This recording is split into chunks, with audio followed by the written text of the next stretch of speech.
All right. Welcome, everyone. We are on another podcast today, number 91. We got Sir Mike Watson joining us today. Mike, how are you?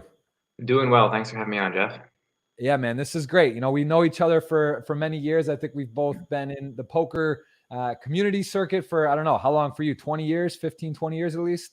And yeah, it's probably about 15, 14 years maybe playing live and playing poker for another 2 or 3 on top of that. So Yeah, it's been a long time. it has. It's been a crazy ride. I think it's safe to say poker this year is a bit different than it's ever been. I mean, the world's changed. It's been, COVID, live events canceled, online's been pretty crazy. Yeah, give me a little bit of a perspective on what it's been like for you with this year being different. Because I believe you split half the time live, half the time online, roughly.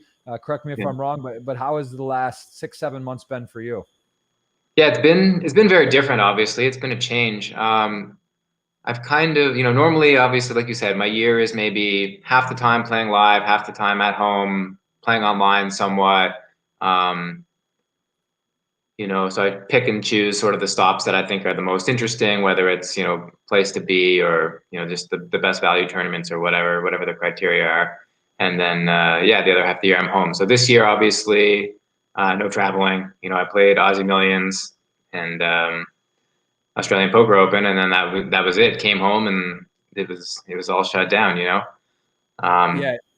Yeah, and tell me a bit. You did, I believe, the W Coop. It's WPT, huge action on Party Poker. You had the W Coop on Stars, which is the biggest tournaments as well for the year generally. And now GG, they threw on the World Series of Poker, and then there's other sites even that have similar good tournaments. What was that like for you? I mean, this is the first time ever. I think it's been this crazy, this much. How did you sort of deal with that? Did you how did you break up your time for the sites and pick what to play? Yeah, so I mean, it's been crazy. It's been like an old school, just like online grind every day situation for me for a lot of the pandemic, a lot of this year. Everything big games everywhere. We've had Scoop, W Coop, all the stuff on PokerStars, Stadium Series, whatever. Parties had all the WPT stuff, which mostly just been the weekends, but it's been just huge when it's been going on. GG's been just running huge tournaments everywhere. So those are the 3 sites that I mostly focus on. But man, it's been a crazy grind. Like there's just been big stuff every day. Obviously, the World Series on GG was a priority.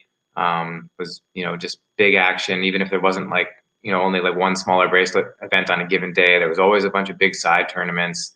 There was always something going on Party or PokerStars. Like there's been basically more tournaments almost every day than I can really, manage to play. Like, I'm not someone who like skips like $500 good, like big field, $500, $1,000 tournaments very often. And it's just been happening like all the time where it's just like, oh, I want to play these great, amazing, huge field tournaments, but like I just have too much other action going on all over the place. Give me a lot I want to cover. You have a storied career. I think fair to say you're fairly soft spoken. You're a very humble guy. Our wife, well, your fiance, my wife, very, very close friends. We've hung out before. I have a good idea about you, but I'd say you're more quiet. I don't think people know as much about you. You're very reserved, but you have one of the more impressive poker careers, I would say. You're not a guy that I see going, being outlandish and on social media, being crazy or anything, or controversial. You're pretty straightforward and just get it done. So I want to cover your career and go into that, but tell me a bit about your online grind with playing tables. Like before we dive into all the poker and your career, tell me how do you decide, like you just said, how do you skip a 500 million or 500K guarantee when that would maybe be a highlight on some day? How are you breaking down your day? Do you play 4 tables, 8 tables? Do you have a rule? How many you'll play? Do you late register? Like give me how do you do it? Because you're one of the crushers online for sure. How do you get it done? So lately, I've been trying to keep it to 6 tables for the most part, whenever possible. Especially playing every day for such a long period of time, like it just starts to wear you down. Where like you start to notice that I just get really sloppy, or I'm like timing out sometimes, even if I'm playing like 7, 8 tables. So there's been times, especially on Sundays, where I just felt like I can't avoid it. Like I just have to play 8 tables and just manage the best I can, which is fine.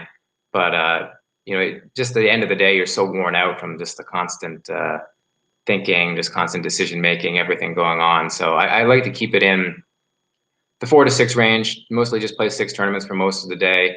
I find that, that keeps me able to focus a little bit more. I'm able to, make a few less mistakes, and just, end of the day, I just don't feel like as completely destroyed. I'm not as, Right. whatever, upset, or it's And just so, like the whole day, the whole process of the day is more enjoyable, I find, when I'm not like super stressed out all the time. so give the viewer, the people, a perspective on what you're playing. You play the highest buy-in tournaments in the world, live and online. I mean, online is there's been some big stuff. So give me like a peak Sunday over the last couple months. Like what are you playing, and what would you actually be missing for an example of something that would be good value? Like, when there's 25Ks, I guess, are you playing the 100Ks? Like when you play 100K or a 25K online, are you literally like, okay, hey, it's not worth it to play a 2K or a 5K because this is just too much EV, I want to focus? Or are you still flicking, the other tournaments? Like what would be like give me your most intense Sunday over the last month or two, where give me an idea what those 6 tables would look Yeah, like. yeah. Well, man, it's big. So I would just say in general, I've only been playing the really big stuff, like 25K plus, when it's like the bigger field guarantees. With some exceptions earlier, I played like some poker masters and some stuff that had some added money, or like rake free stuff going on, towards the earlier stages. But for the most part lately, I've been trying to keep it mostly to the stuff with the bigger guarantees, the softer events, just because less stressful, less big swings. There's just so much good action out there that I don't mind like maybe giving up a little EV to like have a higher ROI and maybe knock some of the swings down a little bit, because it's just been so big. Right. So instead of trying to battle like every super tough 25K, I've been in the 5Ks on GG when they're good. I've been playing that 10K every Sunday. That's like, best tournament of the week a lot of the time. I'm in, whatever the high stakes W coops are, I'm basically always in all of those. Although, some of them, when they're only like a 500 or a 1K, like I had to skip a few here and there.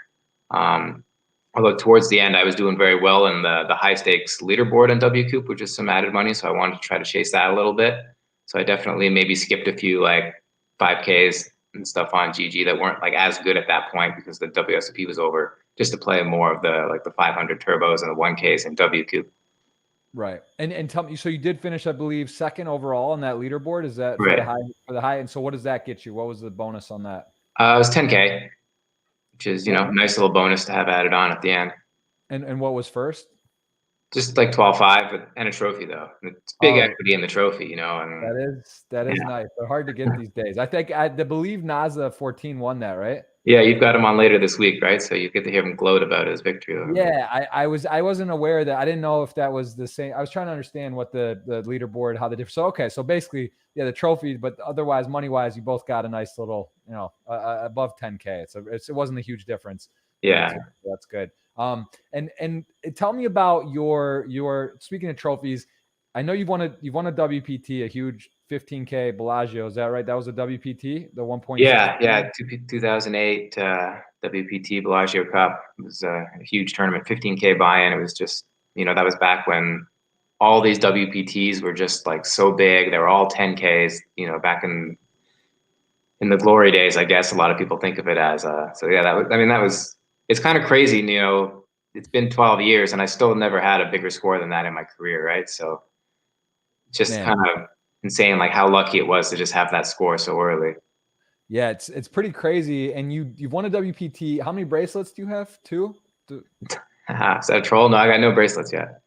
Really? I swear I Yeah, just a looked lot and of I thought seconds, a lot of thirds, no wins. I saw it was a WSOP and it Oh, was you're pretty right. I close. won the 50K high roller at WSOP Europe, Yeah, I which just was a saw it. huge one, but That's it wasn't a bracelet event that year.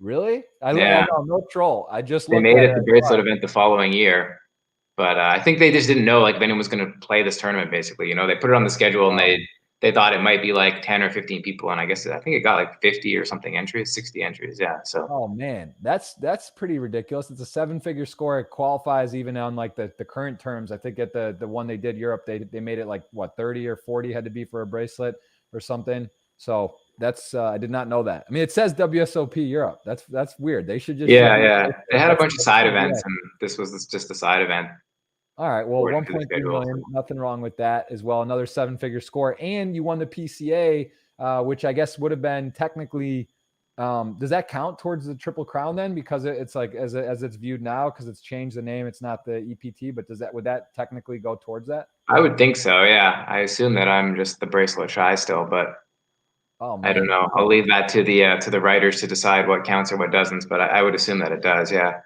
that's messed up, man. You have like a that is sort of a Triple Crown, like an asterisk Triple Crown. I got to count that. I think they should go back and review that WSOP. But so you have some Yeah. seconds. I think the one I did remember one we played, and I would say you're on my like list of 3 or 4 guys that are all Canadian that I just never beat in the pot. You know, they beat me, whether it's cooler, outplay me, flip, whatever. I just don't win a hand against you. I don't know if I've ever beaten you in a pot, which is tough, you know, because like I'd say you, Radoja. No one's beaten their Doja in a pot. That just It's doesn't happen. crazy. You got me for a bracelet, heads up, in a 6 spot. But yeah, they just like you seem to be nemesis. That was the one you got second, I think, in, and we collided. I don't know if you remember that hand. You play a lot of poker, so you probably don't I have a remember. terrible memory, honestly. Just play so many hands and stuff, and yeah, Yeah. No, I I have mean, a bad memory for hands. I'm scrolling through the Hendon Mob. It's not easy to keep track. You know, you start looking at final tables and deep runs, and it definitely blends together. Out of your career, I do want to mention your first ever live recorded is a final table, which is 96% of the people on the show have final table their first ever tournament, which I think is why, you know, if you had gotten 10th, maybe you wouldn't have played poker, but you final table, you decide to play poker, you run for it. What stands out for you in your The funny career? thing about that first tournament too is I love it's first listed as like I got sixth or something for some small amount, but I actually like chopped it Okay. um, for like 40K with the Oh, chip wow. lead. Yeah, it was just like a daily 1K, you know, back of the Bellagio, and yeah, ended up. So that was like a huge score, you know, like that was like a 50% increase or something in my bankroll at the time, actually. Wow. Um, yeah, like I've been grinding online, and I think I maybe had worked it all the way up to like 100K or something bankroll, which you know was enormous, obviously, to me at the time, and had won a WSOP seat. So you know, I was in Vegas, and I was like, okay, I don't normally play these 1Ks, but you know, they're live, they're super soft. Like, let's get in there, you know, play some of these daily 1Ks. Like, I'm here, I can't not be playing, you know. Right.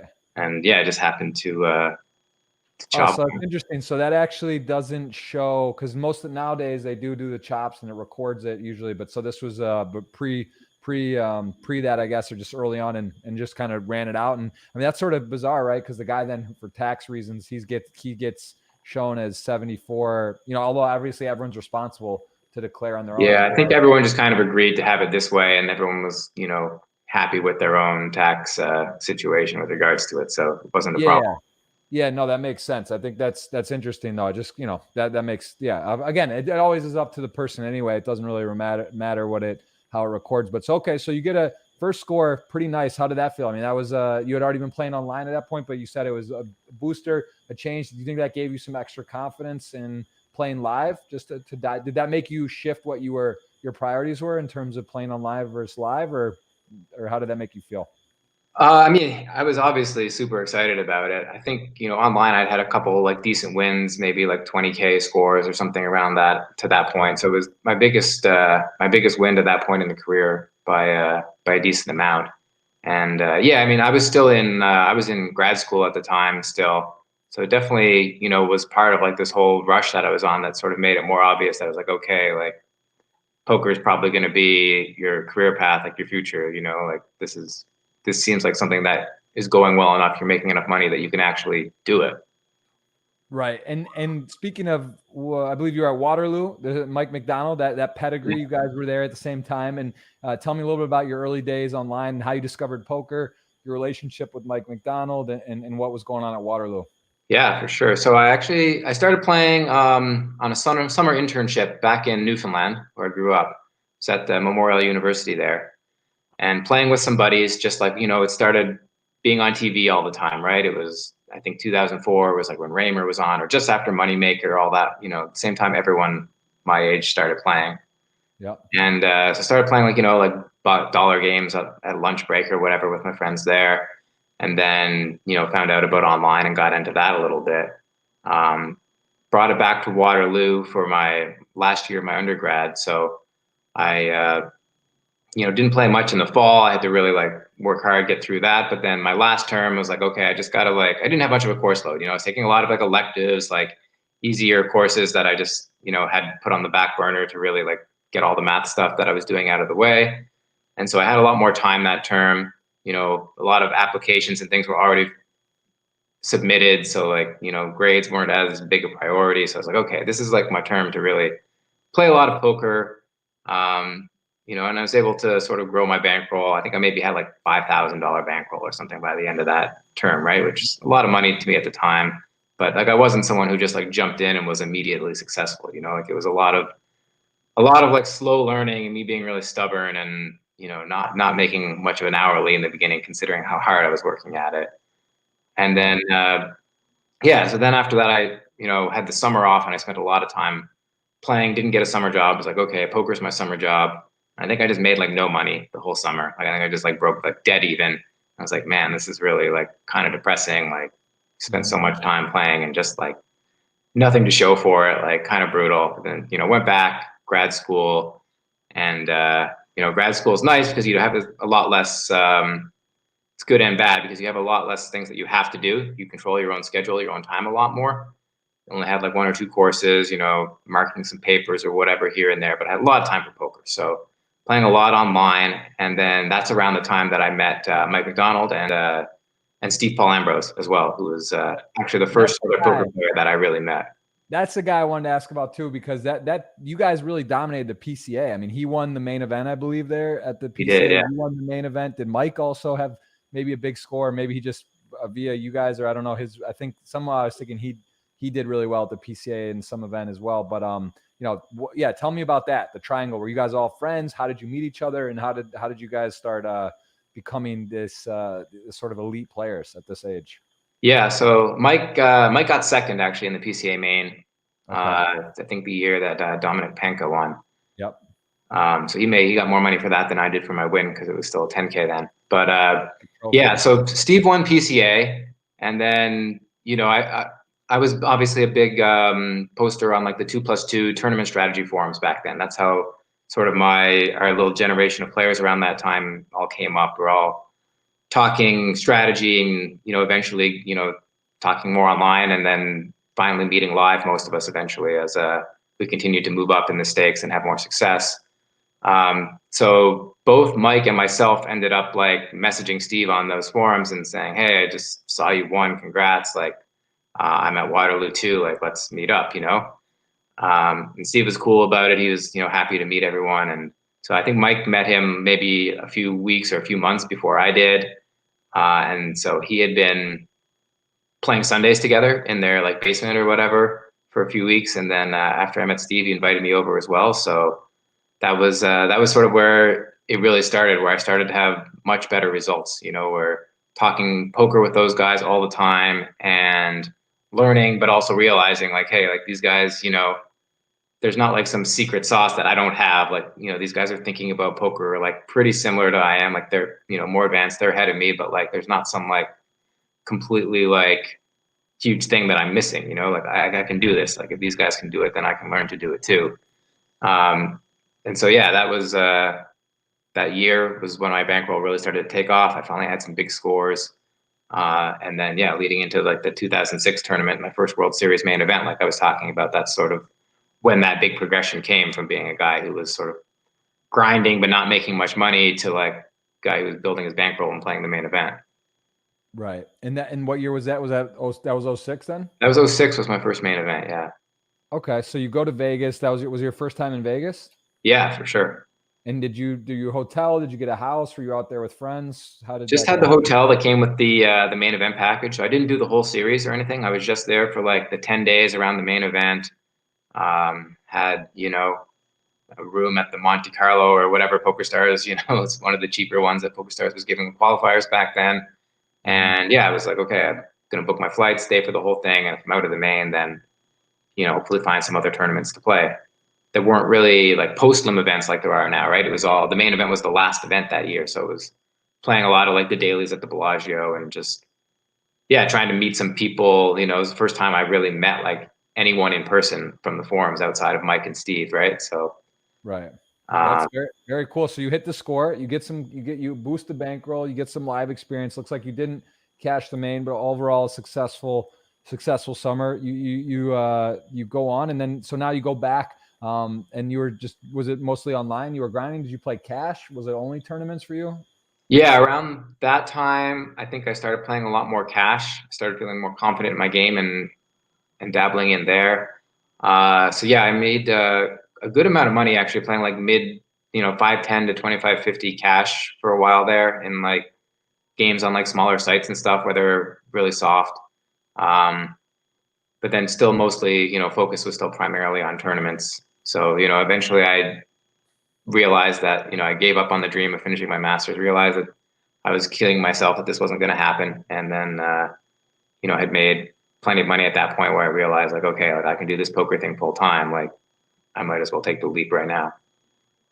And so you left school then, or you finished, you were in Yeah, I law? mean, I was like 2 years in my master's, so I was supposed to be done. I just wasn't getting the work done because I was always sort of thinking about other things. And I wasn't trying not to play too much poker at that time, but even when I wasn't playing, I was still sort of, thinking about it, talking hands, reading strategy, whatever. Like that was a part of it. And then I also just didn't really like love the work that I was doing in my master's thesis, so it made it hard for me to really feel motivated, and it's kind of weird to be plugging away at something that you're not that into and you're not motivated to work on when like I could just Right. do poker and like I'd be like working whatever, like 80 hours a week and just be like, this is great. Like I love doing Yeah. this. There's nothing else I'd rather be doing right now.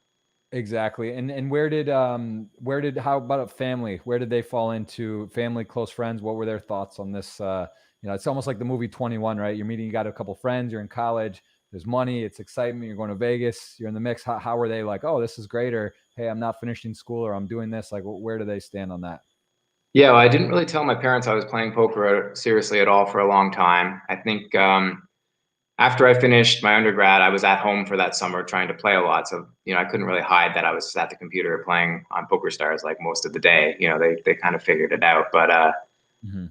and at that time, I think they were a little skeptical. I wasn't really making much money at that point. I made like a few $1,000s. So, my goal was to maybe make like $20 an hour or something all summer and then hopefully like build the bankroll and learn a lot. Ended up making, yeah, like $0 an hour, like I said.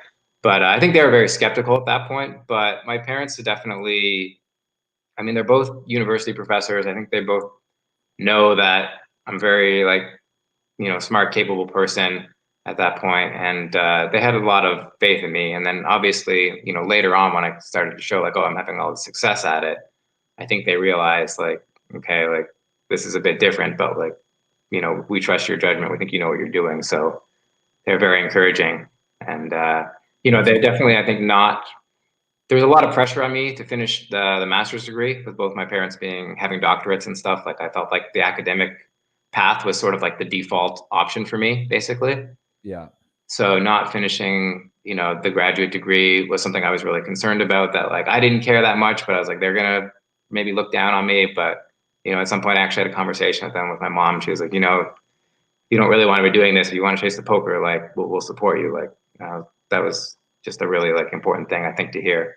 And exactly. And safe to say now, though, I mean, I'm sure they see you playing the highest stakes in the world. You're regarded as one of the best in the world. Are they, I'm sure, proud? Do they watch you when you're on TV? Do they sweat? Do they log into the clients and sweat any of the tournaments? Like, how involved are they now? So I think they actually follow me a lot closer than I always realized. I don't think they're like on the clients like watching the game or anything like that, but they're always sort of, they always know what I've been up to. They're like following like the Pocket Fives stream, so they see like when I have like online tournament caches on like Poker Stars or whatever. Right. I actually like updated a lot of my stuff there recently so that they would be able to follow it a little bit more. Um, but Yeah. yeah, then the live stuff, and they're always sort of rooting me on. They're definitely like some of my biggest fans, and they're always following a little bit more closely than I realize, I think. That's great. And speaking of fans, and your biggest fan, your fiance, tell me how is that? Where did you guys meet, and how supportive and how does she play a role into your success with being a poker player, also with kind of schedule, which is different. It's good and bad. It's just a different type of lifestyle. How did you guys meet, and how does she support you in that? Yeah, so we just met here in Toronto. And yeah, I mean, she's very supportive. Obviously, on crazy Sundays and all these grind days, she's mostly like, making my meals and just rooting me on, like being really positive, like keeping me feeling good, feeling positive, feeling upbeat about it. I think it's always a little bit of a difficult thing to juggle. How much time do you spend with the poker? How much time do you spend, focused more on your partner and other interests as well? So we're always trying to like keep that balance right. And I think during this pandemic, the poker has just been so crazy that maybe the balance has gotten a little bit out of whack at times. But regardless, she's still stands with me and has been really supportive throughout the whole thing. And I think you need that in a partner. You need someone who believes in you and who supports you no matter what. Absolutely. No question about it. Well, I know that she's a great supporter, and again, a great friend of my wife. And it's always nice to see her on the stops, and hopefully there'll be some more live stops. What do you believe is going to happen with live poker and online poker? Let's start with live poker in the landscape, because we kind of mentioned all the sites just sort of hammered. Makes sense, right? People are at home, people want to play, big guarantees, some pivoting and shifting of series and bracelets online. What do you think is going to happen now that all these major sites have done these huge events? What do you think is the future of online poker here in the next year or two? Yeah, it seems like there's a little bit of a lull right now. Obviously, like I don't know about the ecosystem, like how much they think it's sustainable versus running all these big tournaments all the time. There's obviously like a lot of pros are probably taking huge downswings. A lot of the recs like don't have bottomless money.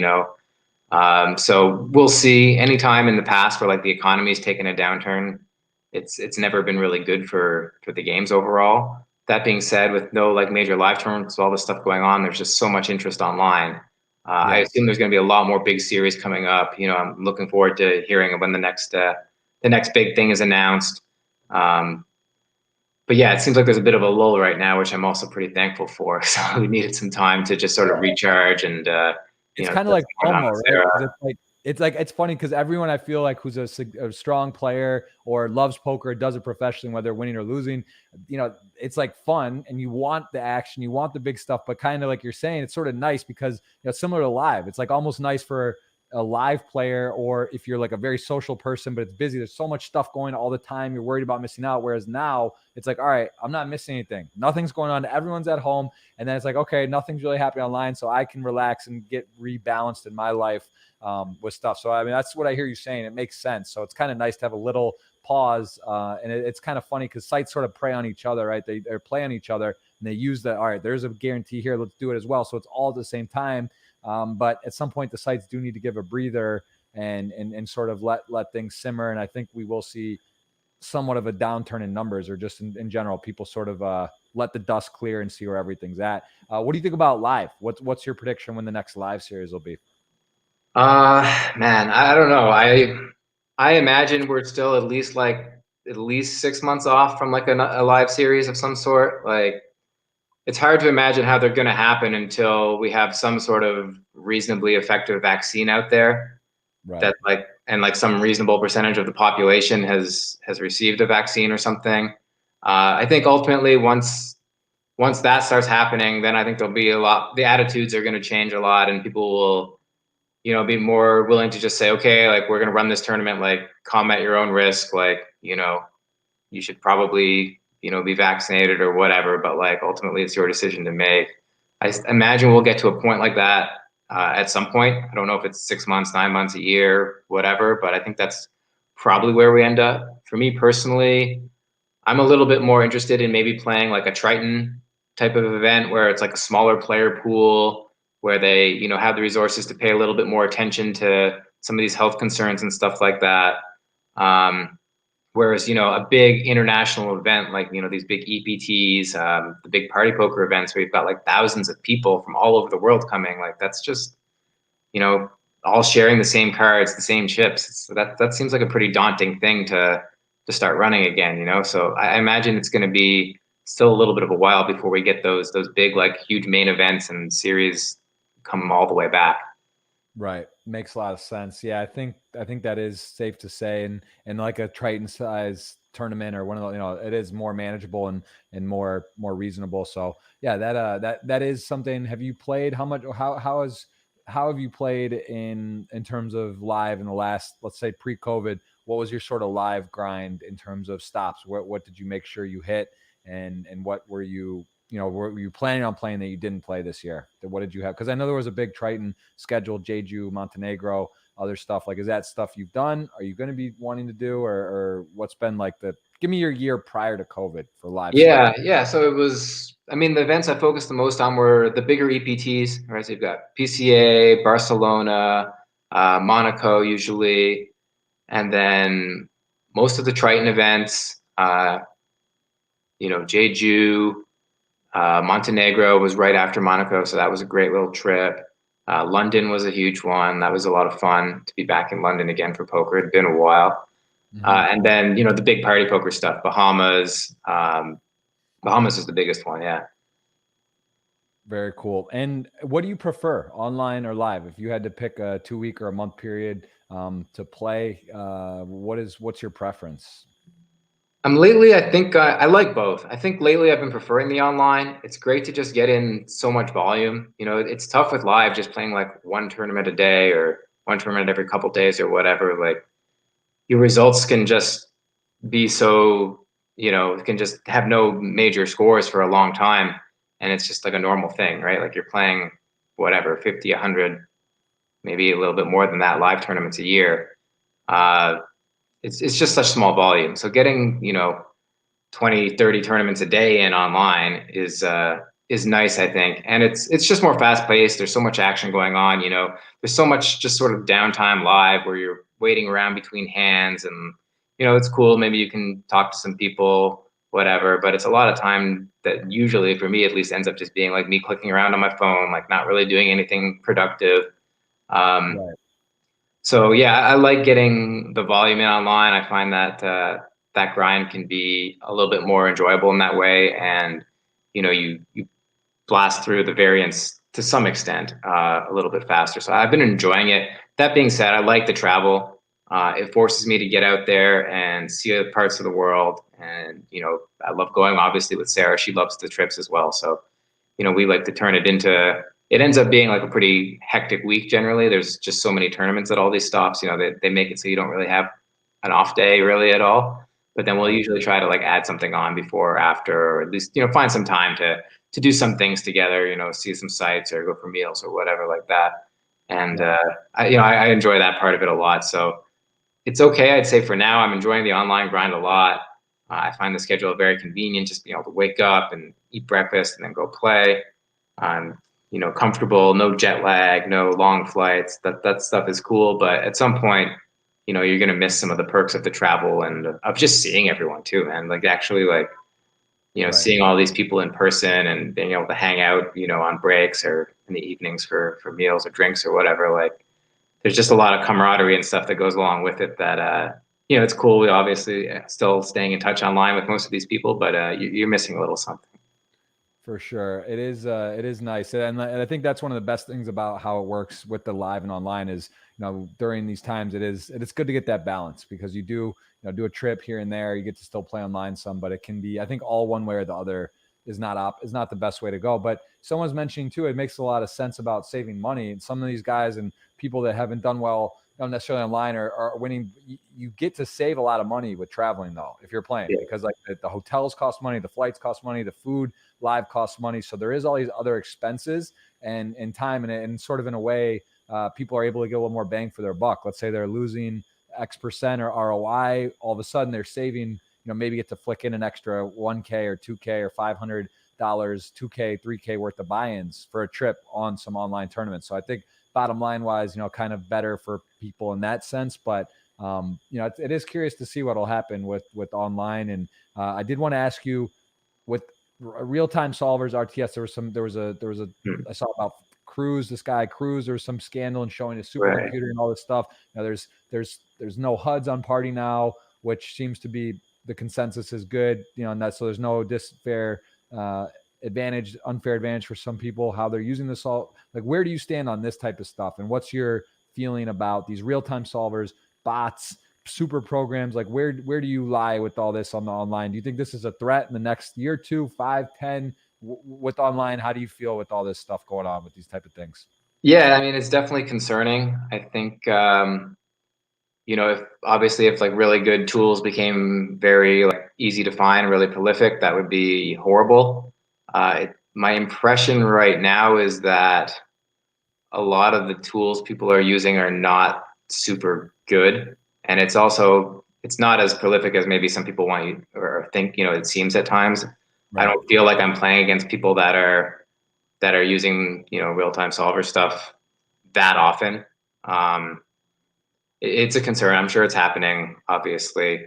But it does seem like some of the tools that people have are not like super, super polished where like, they don't necessarily have to be, obviously, like even like you know, a slightly flawed GTO scheme is probably going to beat most people, even except for maybe like the absolute best players. But it's a concern more, I think, in the long term for sure. I Right. think for people out there, like obviously like all these like GTO and all that stuff, like use the tools, study, and then when it's time to play, you got to put that stuff away and just play the best game that you can.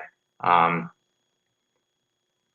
That makes a lot of sense. Okay, and what do you think about the HUDs and real name? No HUD on party and real name on party poker. What do Stuff you think? honestly never really bothered me. I like using it. I don't think it's like some huge advantage. It just sort of like honestly, like the main thing I get from HUDs is I'm playing like 6 tables. If there's a guy who's like a 60 VPIP fish, then like the HUD shows it to me, and I might miss that when I'm 6 tabling and not paying close attention. Like that is like probably literally like one of the main advantages that I get from a HUD.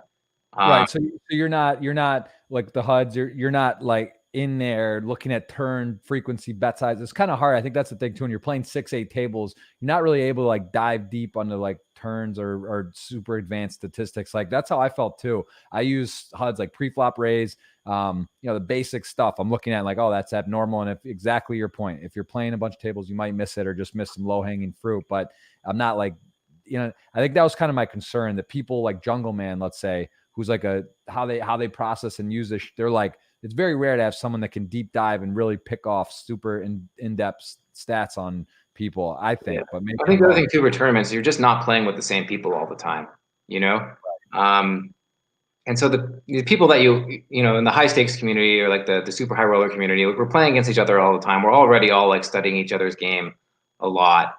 So having like a big database on hands of those people, maybe that could be used in a lot of ways. And those are obviously the players that would know how to use that information.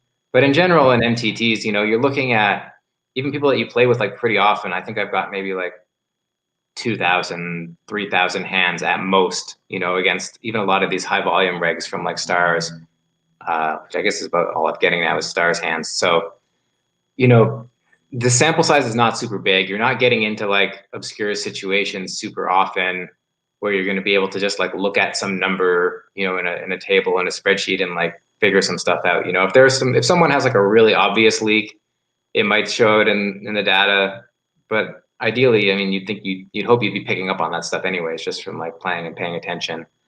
Right. So like if someone's just folding the river like all the time, like maybe that's something that would show up quickly in a database. I don't know, but Right. I So don't it's think not, there's like a ton of like the things people are afraid about I just think are generally not concerned, and especially for the casual recreational player, like I'm gonna play like maybe 500 hands with you over the course of the year or something, right? Like I'm not going to have some in-depth like strategy or like knowledge of how you're playing based on that. right. Yeah, it's a good point. I think it is a bit overblown and I think it's good just not to have it, but I don't think it matters that much. And what about real name? Do you like seeing the real names or do you like having the fun, your Sir Watts and your Yeah, name I on mean, it? obviously, I get some amusement out of the things that people come up with for screen names, but yeah, I like the real names. I think it's good. Um, everyone just knowing who you are, especially at the higher stake stuff. I think maybe for the smaller stakes, like I don't know if it's really necessary, but it seems to mostly be the high stakes games where it's being implemented anyways. And then it's like, yeah, it's this player, this group of pool of players who all know each other. We all know who we are, and like we're all playing each other, and most of us know each other's screen names, some of us don't, and it's just like, why give certain people an advantage based on like whatever random, thing, or you're just giving the people who, are willing to do shady things even more of an advantage, right? Like you're letting them change screen names, play on different accounts, whatever. So I think the real name just levels the playing field. It's just fair for everybody. I like it. I like it. Makes sense too. All right, well, let's take we do have a lot of questions, and I want to go kind of run through your career here more and dive talk. Tell me the most impactful win in your career situationally to your current. So obviously the first one you get 40K live confidence, kind of that's nice. You get going. Give me a bit like was it? I mean, it seems like it jumps right out, but was that it when you hit that 1.6 million? Was that sort of like Yeah, I mean that a was it. That's the one that just sort of catapulted me into being in a place where I had a big bankroll, I could play higher stakes, and was comfortable enough financially after that I could afford to take some more risks and play bigger games and things like that. So yeah, that was it. I mean, there's nothing else even close, honestly, in my career. Like that's just the huge moment that changed and everything. tell me how ridiculous this is because people and even myself, I sometimes have a hard time. I know you really were focused on math and mathematics, which in poker you've mentioned too. It's like high school math can basically get you through in terms of the poker kind of math. Understanding and processing numbers quickly is an advantage and being able to be good with numbers. But tell me how crazy this really is because if you look here, you play like 1K buy-ins, 500 buy-ins, 2,500 buy-ins, right? Now all of a sudden you go and you play a 15K and you take first place. Out of all these, you don't win one, right? You get second, you have a couple good scores, whatever. Now in the biggest tournament you ever play, you just take first place for 1.67 million. There's 446 entrants. When you registered and played this tournament, was it a satellite? Did you sell action? Like what made you play this 15K? Well, I've been doing pretty well online at that point. So I had, a decent sized bankroll. I mean, maybe like 500,000 or something. So playing like the 15K live, I thought was definitely still a big shot, but I didn't really sell any action. Don't know, just didn't. Yeah. Was more willing to just like take risks and stuff back then, I guess. So yeah, I just had like all of it, and It's it was amazing. at the end of the summer, so it was like my third World Series. It was the first or second year that I played every event. I think it was the first year that I was there the whole time, and like I was getting massacred like the whole summer. Like I had a terrible World Series, um, no results, and just yeah, it was like my last tournament of the summer. I was like, okay, let's jump in, this final one, like try to save the summer, and And then obviously like I just ran insane. Like it's thinking back, like I wasn't a strong player really back then. Um, but I mean, just made all the hands, swapped all the sets, whatever, like all the things that happened, just winning like huge pots left and right, sort of thing. and when you get into wow, they paid a big percent, what, Oh 20%? yeah, I mean, winning this heads up match was like bonkers. Like I'm on like a terrible run right now, losing like I've had like a lot of seconds this year, and in general in my live career, also I went on a pretty big stretch where I had a lot of seconds not closing the deal. Me But too. like it just doesn't matter, right? Like I won the tournament that was literally like second is double third and first is double second for all the money. So like What was going on here in this payout scheme? I actually that's insane to me because I guess that's sort of how it used to be, but it seems even more crazy. But also, what's up with the 100 payout all the way the same to 51? Like what this is a very strange payout structure, yeah, isn't it? yeah. Stuff wasn't as like well thought out or standardized back then. I mean, they knew they needed the big number in first place to And they attract want to people, keep right? people and who get to re-enter or get back in. I mean, that just seems crazy. This seems I don't like even think there was reentry back then, but yeah, it was. okay. No, there definitely wasn't reentry in this one Well, no, actually. I mean to be able to like keep in their series and their events. Like they want to keep the money in the system, but this is pretty extreme. I mean, this Yeah, is I like mean, this was right in the beginning of the old days before they realized like this stuff was not sustainable. Like every tournament was just some giant 10K, and Bellagio always trying to like build their reputation, their brand as being like the most prestigious place, like the home of high stakes poker. So they had the 15Ks. Like that was their little extra thing that they did to try to say, hey, we're Bellagio, like we're the top tier, right? right. So yeah, tell me. So you run well. You get down there. Is there any hand that jumps out in particular? Was there a moment when you register the tournament? You're not having a great summer. Is there like did you come on time that tournament? Were you off your phone? Was there anything that stood out to you that you just when did you know you're going to win that tournament? Like what went so well other than running well? Do you remember being hyper focused or just like make any crazy read fold? Like is there any hands that really jump out that were pivotal? There's a few things I remember. Yeah, largely like building the stack. I was just running really good. Uh, just making hands and, getting paid off, whatever back then, was just, a big part of my game plan basically. And, I do know I ran like a big bluff on like the final table bubble with just completely like nothing, like, just had like just decided I was going for it. And, wasn't really concerned what my cards were, sort of thing. Where I think I got, which one was it? Was it John Them? You probably have it up there, but There it is, David Pham or John Gale, one of those guys. no, it was yeah, John Pham who got fifth. So I just like ran some like, I just like three bet him with nothing and like barreled the flop, just like bombed the king high flop and got him to fold queens or something when I just had like nothing. That was a nice pot.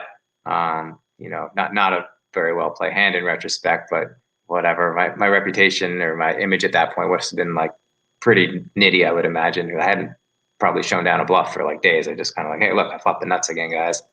So I got one of those through, and then the final table, I just had all these crazy coolers where it was like queens against ace king against queens, like all this stuff, like played all these like huge races where like the runouts was like I flop a set, opponent turns a straight, I river a boat, like all this is like made for TV like stuff, like just completely insanity, and managed to win, enough of those that took it down. It was your tournament to win. Okay, so you hit the one. I mean, everything just went right. Like I couldn't have lost. Basically, there's just like constantly dealt coolers that like you couldn't really mess up as long as you put the money in.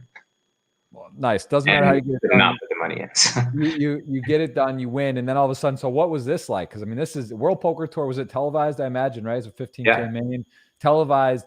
You win. I mean, what happened? Like you went from, I mean, and this you had the majority or all of it or whatever. So huge score, huge uptick. Is this just like, how are you dealing with that success? You're in Vegas, you win millions of dollars playing a card game, the dream, and you're what are you, 20, early 20s? Yeah, 23 or 24, 25, maybe 24.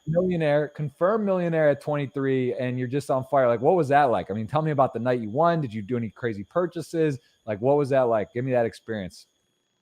Man. So I think the one big thing I look back in retrospect is just like you're in the moment and you're just trying to like deal with everything that's going on, especially like during the tournament. Like I was definitely like super like nervous and stressed out, but you're just trying to do your best to like stay focused and play the best you can, wasn't sleeping a lot every night, like just too much adrenaline going, getting kind of like in Vegas in general. I always kind of felt, especially back then, I never slept well, but just like, exhausted, like just trying to like not screw it up basically, like trying to keep playing your best. And, but yeah, I mean, I flew my sister into town for the tournament. Lots of like, had met so many people at this point. So I had big rail, lots of like, guys that I think people would recognize now were on the rail. And, never ended up doing anything too crazy at that point. Honestly, I was so exhausted. We just like went for food and a couple drinks, and like I think I just wasn't out too late. Like basically I had to take care of a few things with the money, and then just that was it. Like I was going home the next day or something. So nothing like super crazy happened that night. And I think it just took some time for it to really like sink in.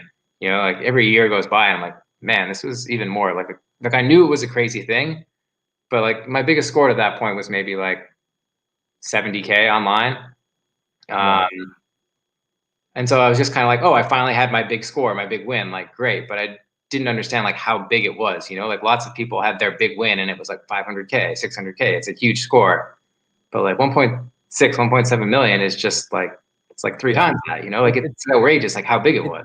It's different level, not to mention a lot of the times on some of those bigger scores, people are staked or they're backed or they have pieces out. So if you actually, took the lion's share, all of it, you hit it, you bink it, and it's sort of like, whoa, like you just don't really expect, you don't know because you haven't done it before. So it's sort of, yeah, it's pretty amazing. So that's huge. And then what was your, after you let it settle, you go back home, what was the plan? You're like, all right, I'm going to attack the live circuit. I'm going for it. Am I playing more online? Did you jump up stakes right away? What did you do overall with the game plan when you had that big increase? Yeah, so I mean, the plan wasn't to change too much, I guess. I mean, obviously, keep moving up in stakes was something I wanted to do. Definitely, play higher stakes like cash and stuff online. See if I could compete in those games, and then play higher stakes tournaments. I think I played 20K pound high rollers. I think Yep. in London shortly after like that fall, which is not something I probably would have been able to play if I hadn't had that score. I got like a third or a fourth, I believe. So Second. Oh, yeah, no, third. You're right. so the heater was real. And then, yeah, I just played a lot. Just kept playing. I mean, that was it. I think I felt a little bit less maybe stress and pressure, like having had like, achieved my primary goal.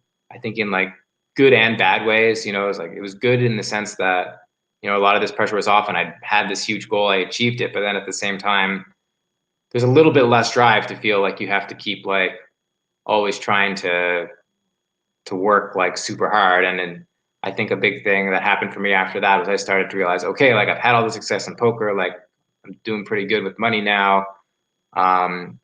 It's time to find a little bit more balance in my life. Like poker's just been this all-consuming thing, like it's all I do. I'm playing, I'm thinking about poker, studying, I'm talking to my poker friends. Like I need to, get healthy again. Like I've gotten into a lot of like really bad habits. I need to, get out and start socializing again more, and you know, meeting people, doing all these things. So not just talking to my poker friends all the time as much. So that was a big thing that came for me afterwards. It was like, okay, like I've achieved these goals. Like, yeah, there's a lot more I want to do, but I also, kind of realized that like just like being successful at poker wasn't going to be enough to like have like a really happy, like fulfilling life that I wanted. So I definitely, big changes for me after that were probably just like starting to like eat better, exercise regularly, like get back in shape. Like I was probably like, I think I was like 205 pounds or something when I won that tournament in 2008. I'm not a tall guy. Like that's way too much weight for me to have on. Right. So just like a lot of like stuff like that, where it's kind of like, all right, like you've had the success in poker. Now, like you've been like sacrificing everything else to try to do this. Like now you got to like focus back in on like having a little bit more of this balance. Right. Get everything back in check. Okay. So, all right. Great success. You hit the, you just now you're on fire. Yeah. The heater's real. You bink another score, kind of go along. You're playing online, doing your thing. You have another score, 2012, 1.3 million, which again, I wasn't trolling you. It said World Series Poker Europe. No reason to believe that was not a bracelet. But You're so you forgiven. You're forgiven. yeah, you have that score. You have a 25, another big score, 462, and then you do the Waterloo special, right? You win the PCA for, which is what all you guys do there from Waterloo, and you have another big score, 750, and there's the 728 PCA 2016. I think this is one of the last years, or maybe it was they put it down to a 53 instead of a 10K, maybe the first or second year of that. Yeah, first year of that. But you take that down. I mean, what that's 1,000 entrants or something, 928 entrants. Tony Gregg, not a bad player himself. Philip McAllister, some tough competition. What was this like? I mean, this isn't a star-studded final. A lot of great players down the stretch here to win. What was that one like to get that done? How did that rank in your tournament wins? That one was, I mean, incredibly satisfying. Like I had some big monetary scores and stuff in there that you mentioned, but a lot of those were in like big buy-in events. It was in 25Ks. It was in even some 50Ks and stuff. I'd been playing a little bit where, I got like second or third or whatever, and it was a huge amount of money, but it wasn't like I beat some huge field, right? So there's something special about like winning a main event or final tabling a main event. It's just a lot more exciting. You've probably got a way bigger piece of yourself than you do when you're playing these super high rollers and stuff. So yeah, being at that final table it had been a long time. It had been, what was it? It was 2016, right? Or Yep. yeah, so 8 years since I'd won the Bellagio, and it was really special to be there, especially like you said, the Waterloo connection at PCA where everyone had done so well there. It was one I really wanted to win, and then yeah, that was a crazy tournament. It was my first really like super big score in a while. And there's a hand you can find it online where like I just like called down this crazy Brazilian guy with one pair for to win this enormous pot and like give me the chip lead with like 2 tables left. Um, you know, it was just a ridiculous hand. Yeah, this guy Leonardo. This guy had like maybe like 25% of the chips in play with like 14 people left. Like he just had an outrageous stack and then didn't make the final table, right? Like but he was going for it. To his credit. I mean, so yeah, I mean I was pretty short stacked and I just like, you know, won a cooler pot and doubled up. And then I immediately after that I just called it off on the river. Like, am I just going to torch all these chips to this guy? Like, what am I doing? Was there a live read there, just based on what was the sort of situation there? Because those are, I mean, those are tough spots, right? Like just to be wrong or to make a hero call in a huge spot. What was sort of the determining factor there? There were a bunch of things. So it was like a 4-way pot where I was the pre-flop raiser and he defended in the big blind, and it was like 6-4-2 rainbow, and he just like bet huge into everyone out of the big blind, like led huge. I had pocket sevens. I called. Everyone else folded. Turns a 3. And he just like pots it. I'm like, so the weird thing that was going on in this hand is he had just been moved to my table, so we have no history at all. But like I had talked to 2 or 3 different people throughout the tournament who had, like my friends who had played against him, and they're just like, yeah, this guy's like going for it, you know, like he's not afraid, like he's putting the money in, like he's running the big bluffs, like whatever, you know.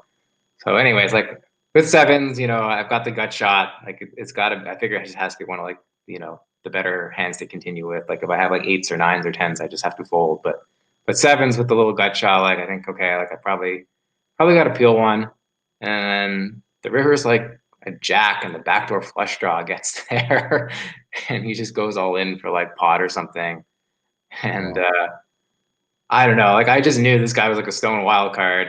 And I just got into the river with like a reasonable enough bluff catcher where I was like, man, like, why is he just like potting it twice if he has the straight? Like, what does he think I'm going to call him with? Like, we have no history. He's got no reason to think that I'm just going to like make some insane hero call here, right? Like, it just doesn't make sense really. I had the 7 of the like the suit, which was an important consideration.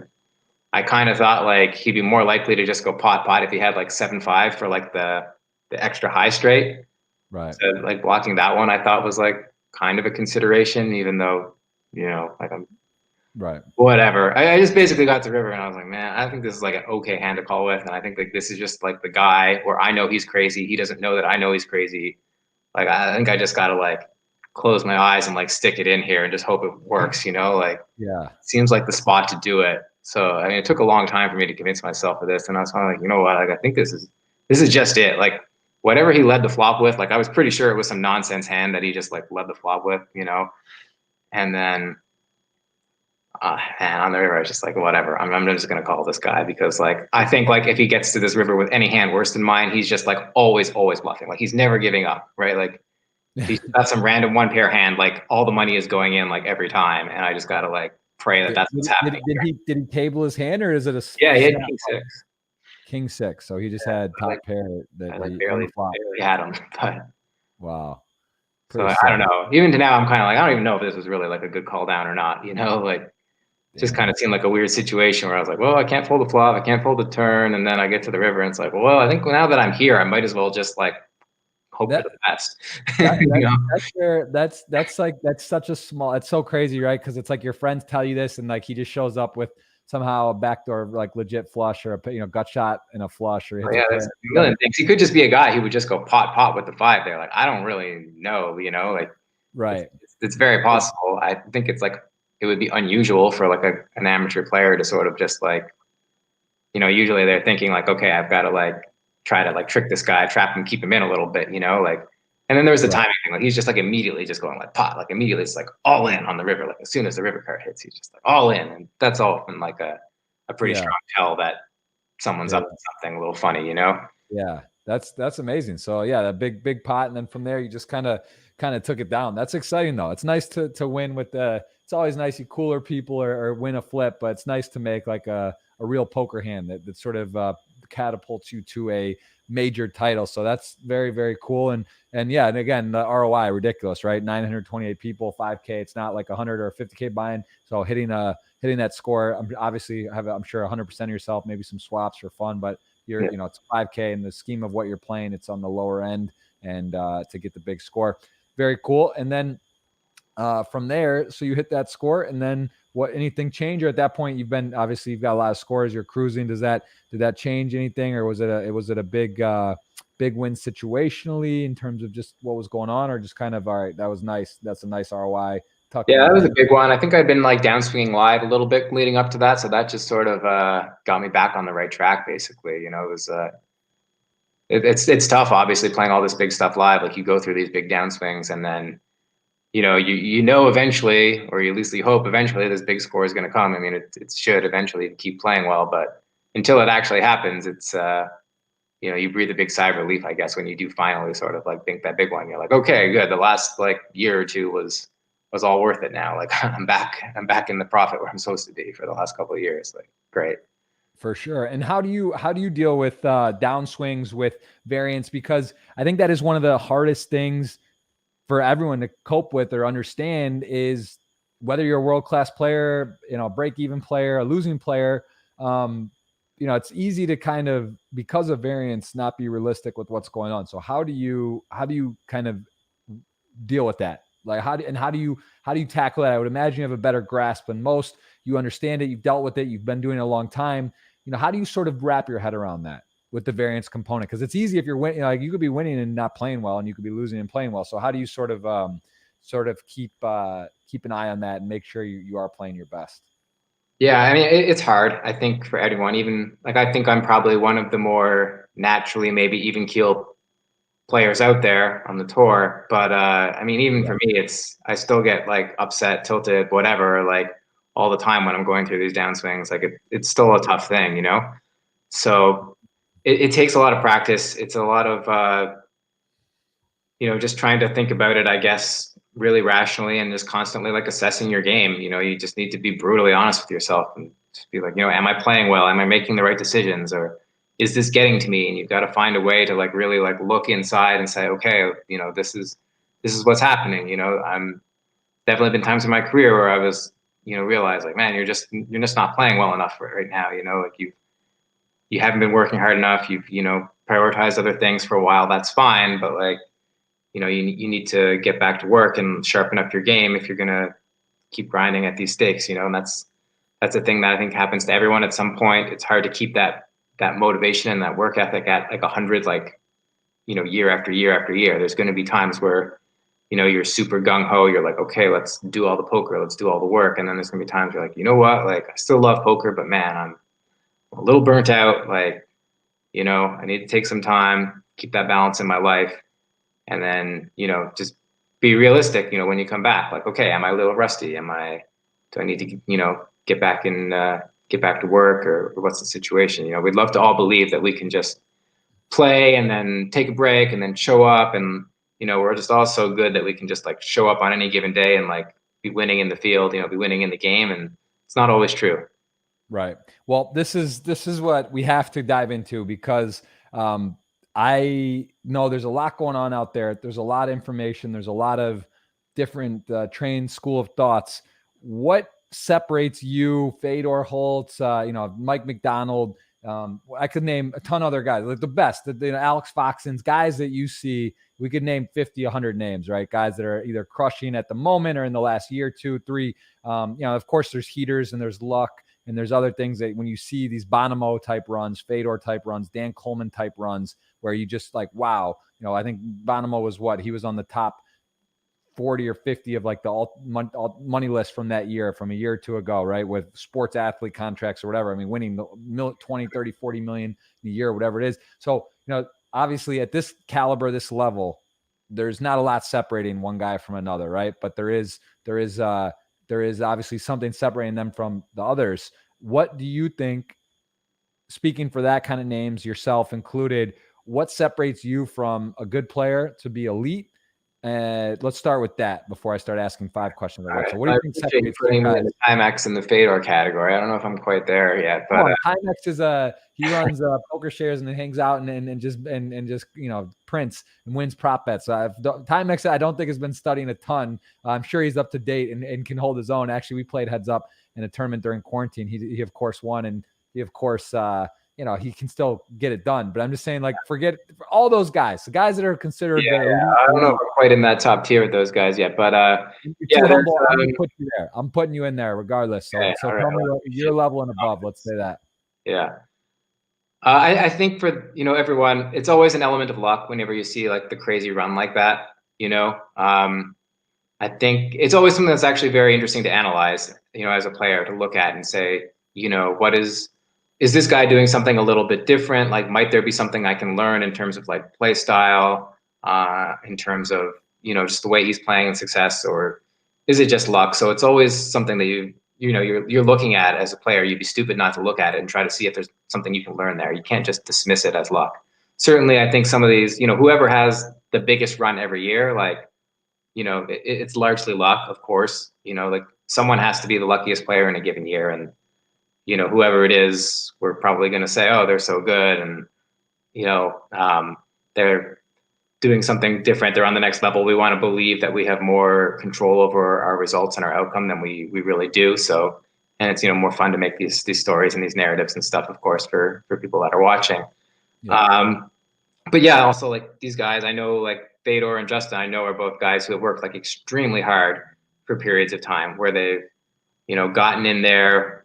Usually, I think in most cases, probably with like a lot of like solver tools away from the table, and just spent like huge hours like studying, learning the game. And so, it's not obviously entirely a fluke or a coincidence that these guys are going on these runs. Like, Right. especially in the high stakes games, like it's almost always the guy going on the crazy run is almost always like an extremely, extremely good player. But then who also just gets the luck on top of that. Right. So Right.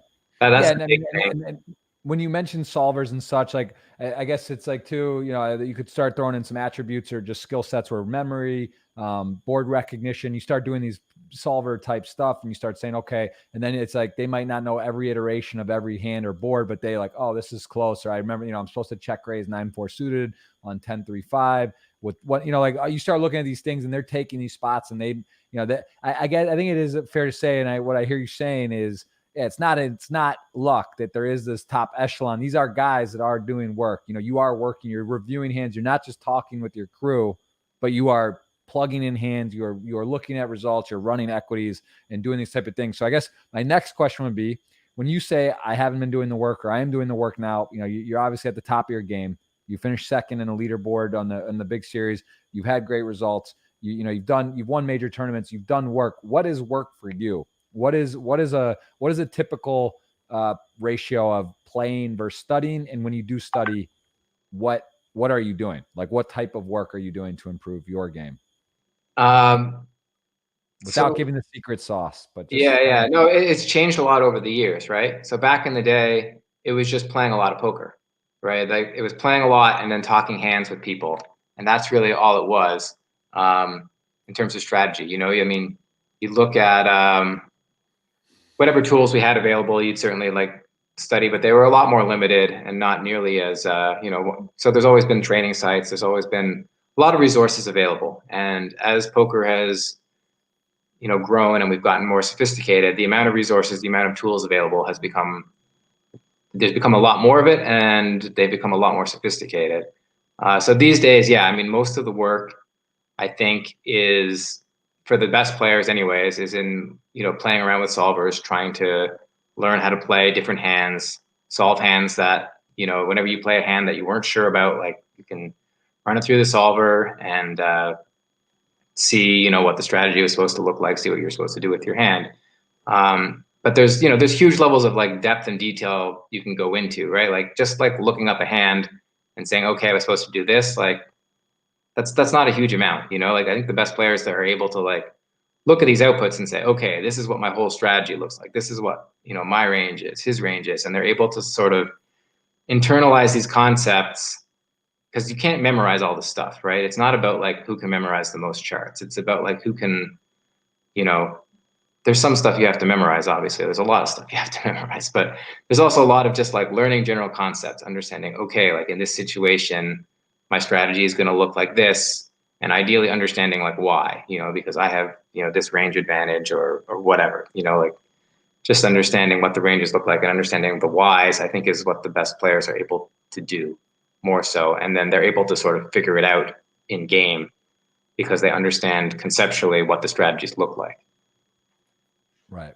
Okay. So that's the big thing for me, is just spending time studying all these types of things, trying to like figure out new concepts. Anytime you can just sort of discover something in a situation where you can dig a little bit deeper than just saying like, okay, what did my hand do? You're gonna learn some interesting things. And I think that's like the big thing, is trying to like learn concepts, trying to understand the why of, why the strategy is this way, is the big thing that people at the top are able to do to separate themselves.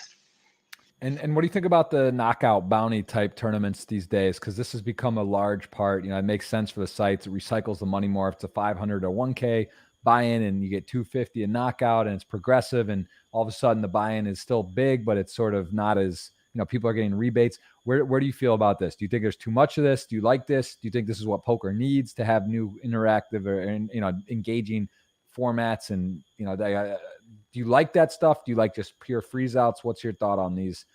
Yeah, I do like the knockouts. I think they're fun. They're interesting. They definitely add some complexity in things where, tournaments are already like very hard to solve, compared to cash games. Like there's already so many like little details. Every situation's a little bit different based on how close you are to being in the money and dynamics and stuff. And yeah, the bounties, they just add more to it. It's more interesting stuff. And so I think it's good. Obviously, like a lot of recreational players seem to really like them, which is great. I think you just, give the people what they want, basically, is always a good strategy, as long as it, is something that makes sense. And yeah, I enjoy playing them. I think I've spent more time probably playing these and thought about them more than a lot of the other people out there. So I feel fairly comfortable with a lot of the adjustments that I have to make, I would say, for the most part, in terms of bounty hunting, in terms of, just the whole strategy overall. I think I feel fairly good about where I'm at. Like definitely not something that I've like solved super rigorously or anything, but definitely have like some basic ideas. And I feel like I'm making better adjustments than a lot of the other people. So from a personal level too, I like playing them. Nice. And have you done some of the work? Like, you've obviously, you say you've done work, but have you looked at some of the courses, looked at, different, there's a few leading brands for courses. Have you done some of their actual work, or have you just kind of talked and studied and figured out yourself? Or have you actually like looked through some of the playbooks of these courses online?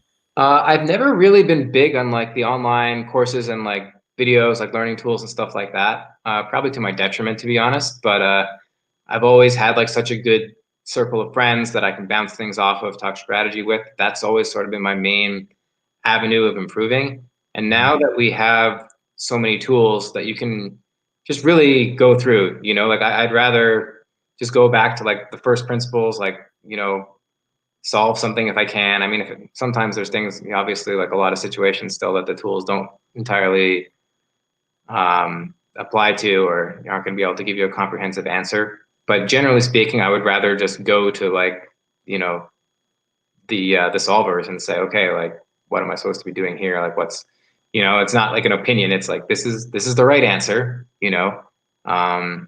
and then from that point on, once you sort of know like what the strategies are supposed to look like, then you can start to figuring out like, okay, like, is there exploits here? Is there, deviations that I should be making against the way that I think my player opponents are playing? And I think that's where you get like that difference between like really good players and like the best players. I think the absolute best players, they know, what the GTO strategies look like pretty well, but then they also know, okay, my opponents have these tendencies, like therefore I'm gonna take advantage of it this way, and they're like really good at combining those two things. And right.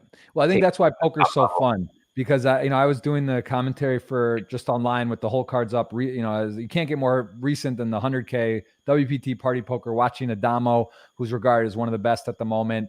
He was playing heads up with Ike Hacks, and also, you could been around and played the highest stakes. Heavyweight match right there. Yeah, it's fun to watch, and it's also interesting because stylistically, these players play different. Or at the final table, there was, Charlotte Goodwin. I don't know if you heard that story. She got $100 into 600K. She actually was a river card away from bubbling ace king to 4-5, or someone put pressure and she called and hit the ace. I mean, crazy, like life-changing, story and moment. But so seeing different styles, like who's willing to go. Daniel Devoris also, regarded one of the best, another Canadian, right? You guys, Canada's tough, man. I think they're the best pound for pound, at least currently in the world for tournaments. But so looking at players and what they're doing, it's like, that's why I don't think poker is really in trouble, because whether you have the solvers or know something, people love poker. People there's a lot of ego in poker, and also people just play differently. Some guys are going to limp 100%. Some are going to 3.5x. Some are Adamo going super aggressive and picking big sizings in a lot of spots. So there's just whether what's right or wrong, or the book says, or the GTO says, I think people do have their own sort of opinions, variations, and also are playing differently against each other in spots. So it just seems like it's one of those games that people, it doesn't seem like it's going anywhere, because it's not really set in stone. Like, people, even if they know there's a right way, they still maybe make adjustments differently, or, it's not just like a game like chess where it's the better player is going to win. Yeah. I mean, I think that big thing that happens, no one can study every situation in poker, right? There are some really common situations that everyone has studied.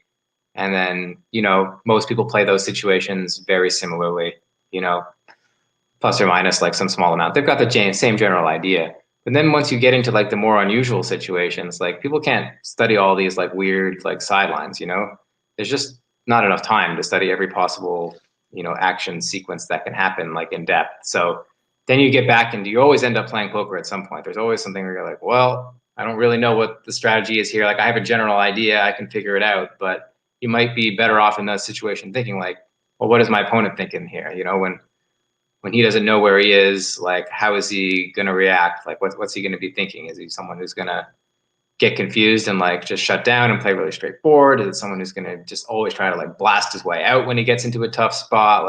People still have some tendencies, It's not people are playing like robots. That's just not the case, We're doing our best to learn from them, but we still all have our own things, our own tendencies, our own personalities that affect the way that we end up playing the game. Right. Absolutely. I agree with that completely. Well, I think I think we might have a record here on questions. We have a ton, and some of the ones are things I wanted to ask myself, so I'll save it for. But are you good you need a restroom or anything? We good to knock down some questions? Yeah, let's go. Let's power through. All right, let's get it. So we got, you guys do have a chance to win a ticket, $55. If you are asking a question, you'll be eligible. We've got a lot. So let's just I'll just roll through. If anything jumps out at you really want to answer, if I miss, let me know. But let's just start right here. Yeah, how do you continue to motivate yourself to find small edges in your game when you could sit back, continue to be profitable? I like that. Well, I think continuing to sit back and be profitable is not as easy these days as it maybe once was. First of all, I mean, sure, I could play smaller stakes and that would be fine. That would probably be easier. But I think if you want to continue to play in the biggest games, you have to always be getting better because everyone else is, So yeah, it's, I will say for me, my motivation comes and goes a little bit. It ebbs and flows. There's definitely times where I'm very passionate, very okay, I want to study, I want to get better, I want to learn. And then there's other times you know what, I've just been doing too much poker. I need a little rest. I need to, do some other things, get away from it a little bit, clear the mind. So I think that, at the end of the day though, if you really do love the game, if you're really into it, then you'll always come back. You'll always be that motivation will return, and then ideally, yeah, when you've got that motivation, you just gotta put in the hours, you gotta put in the work, and ideally you can try to work really smart about it, optimize the way that you spend that time that you're studying and that you're playing, and to get the most that you think out of it. And when you do study or do solvers or watch or do do you put your phone down and lock yourself in a room for an hour or two at a time and do that, or you just kind of have stuff playing while you're doing emails, or what's sort of your? No, I think for that stuff you need to be really focused on it. I mean, if you're gonna really, it's so hard, it's so complicated to learn. It really takes a lot of effort, and you're trying to get any real depth and nuance out of it. You need to be really focused in, and and thinking. You know, even if it's just something that you're trying to memorize, something like that takes your full attention to do that. But then to even if you're a lot of what you're probably doing is like looking at strategies and trying to understand like why, understand conceptually like why you're doing these things, and you know, to do that, it just takes your whole focus to like look at all this information on the screen, and you know, it's just a bunch of like colors and numbers and whatever, and you've got to take all this and turn it into like a story, into a thing that like makes sense in your head, and you Right. got to be fully focused when you do that. For sure. Where does the name Sir Watts? Obviously, Mike Watson. Where'd you come up with Sir Watts for the name? Oh, Yeah, I guess just was like a nickname back then, you know, like Watts, obviously, you can see where that comes from. And then, yeah, I don't know. I had a few friends that like to call each other sir for whatever reason. Don't know exactly where that came from, but yeah, I guess just like university friends, you know, Sir Watts just came along. Right. That it makes sense. I get it. I can see where it all ties in, and I like the play on it. It does have a nice ring to it. Michael Watson. You got some other 4.7 million stars. The party now with real name. I guess they just turned it off or it doesn't show. But do you know how Yeah, much roughly on line? Because you've got, so I mean, if you cross, is it over? It's probably over 8 million. Then I would guess. Is that right? It's like online, so you probably over 20 yeah. million lifetime earnings. There's a lot of screen names and stuff not on there. I guess it's got to be around 10 or something, but I haven't really tracked it closely. I don't know. And what about your biggest online score ever? So there's been a few fairly big ones. Let me think now. I know I won the 10K 8 game W Coupe. That was probably not the biggest one, but it was probably up there. Definitely one of the ones I remember the most, just because it was, you know, all the different games, and I beat Sauce Heads up in it, which is never an easy thing to do, obviously. Yeah. So that one was definitely very satisfying. Wasn't like a big field, or I know, but I've never had a super huge one. I've had a few in like the 2 to 300K range. I think my biggest score is probably like, I think I won or chopped or something one of the GG 25Ks when they were running, that were when they were pretty big. Um, I think that might technically be like my biggest score, but Right. and then yeah, Okay. I had some good results in some W Coupe and Scoop events. I think I had a couple seconds in like 2Ks for, you know, 150, 200K or something each. Very, very nice. And we have a question here. Would you rather choose one big tournament win with the 10 million guaranteed and a field around 20K players? I don't know. Okay, whatever. So 1 to 10 million guaranteed, big score, or 10 tournaments with 500K guaranteed. And why? I've never really heard a question worded exactly like that, but I guess I get the idea. Would you rather have that one milestone, like a main event win, or I get, or a lot, like just sort of more to dominant, where you just win every tournament, but they're a little smaller? Well, what do you think's more Well, yeah, important? I mean, I think if the money was the same, obviously I'd choose whichever one was more money otherwise, most likely. But Right. yeah, I mean, I think the dominant run where you just like win 10 tournaments sounds pretty sweet. Like I'd be up for that for sure. Yeah, I think that does that. I guess That would definitely like feel really good. Like that would, you know, the ego would be feeling really good after a run like that for sure. And that's something I haven't really done, at least not in a long time anyways in my career. So for sure. And we touched on this, but asking about live tournament poker change permanently with COVID, or do you think the live tournaments will be back to full size? Like, how long of an impact do you think we'll have before we get back to like the last couple of years? Because it seemed like live poker was peaking. I mean, it just the more stops, bigger guarantees. Everyone's doing it. Live poker thriving for sure. How big of an impact do you think this is going to have? Let's just say next year, and the World Series is back to normal. Party poker does their stops, things are back in line. Like, how do you think we're going to get back to the same guarantees instantly, or do you think it's going to be sort of a yeah, I'm progressive? not sure. I think, you know, like I said, I think we're probably like a year off from like the really big like EPT Barcelona, like party poker main events and stuff probably being feasible, at least a year.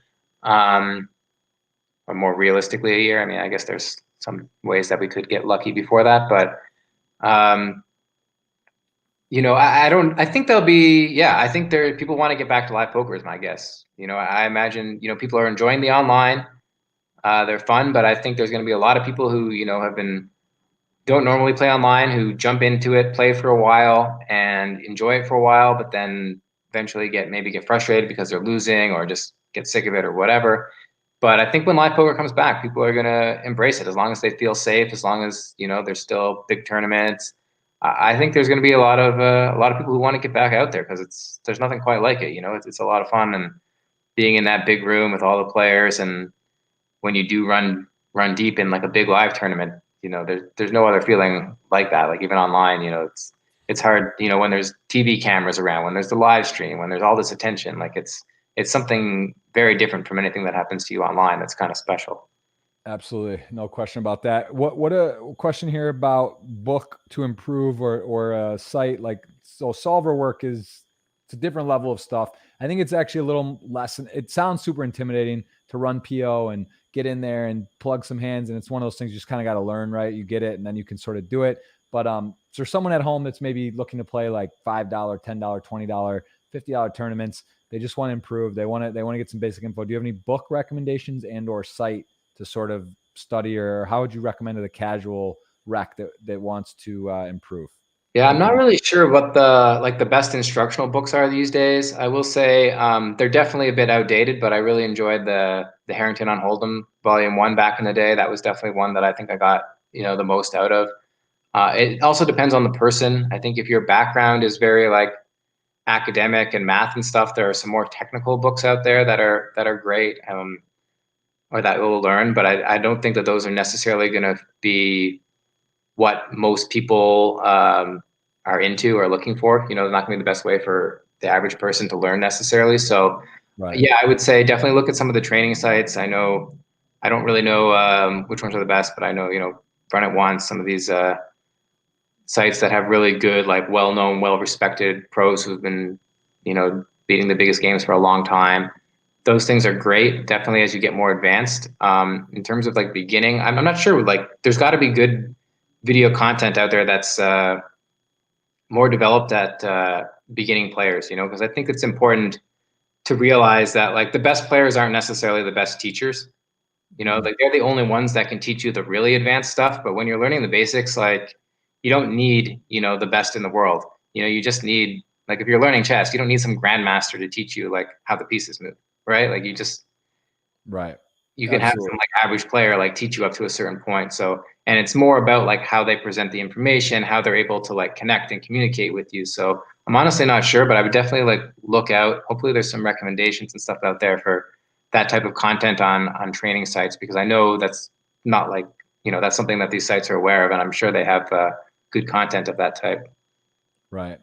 And we got a question from Richard here asking about Newfoundland.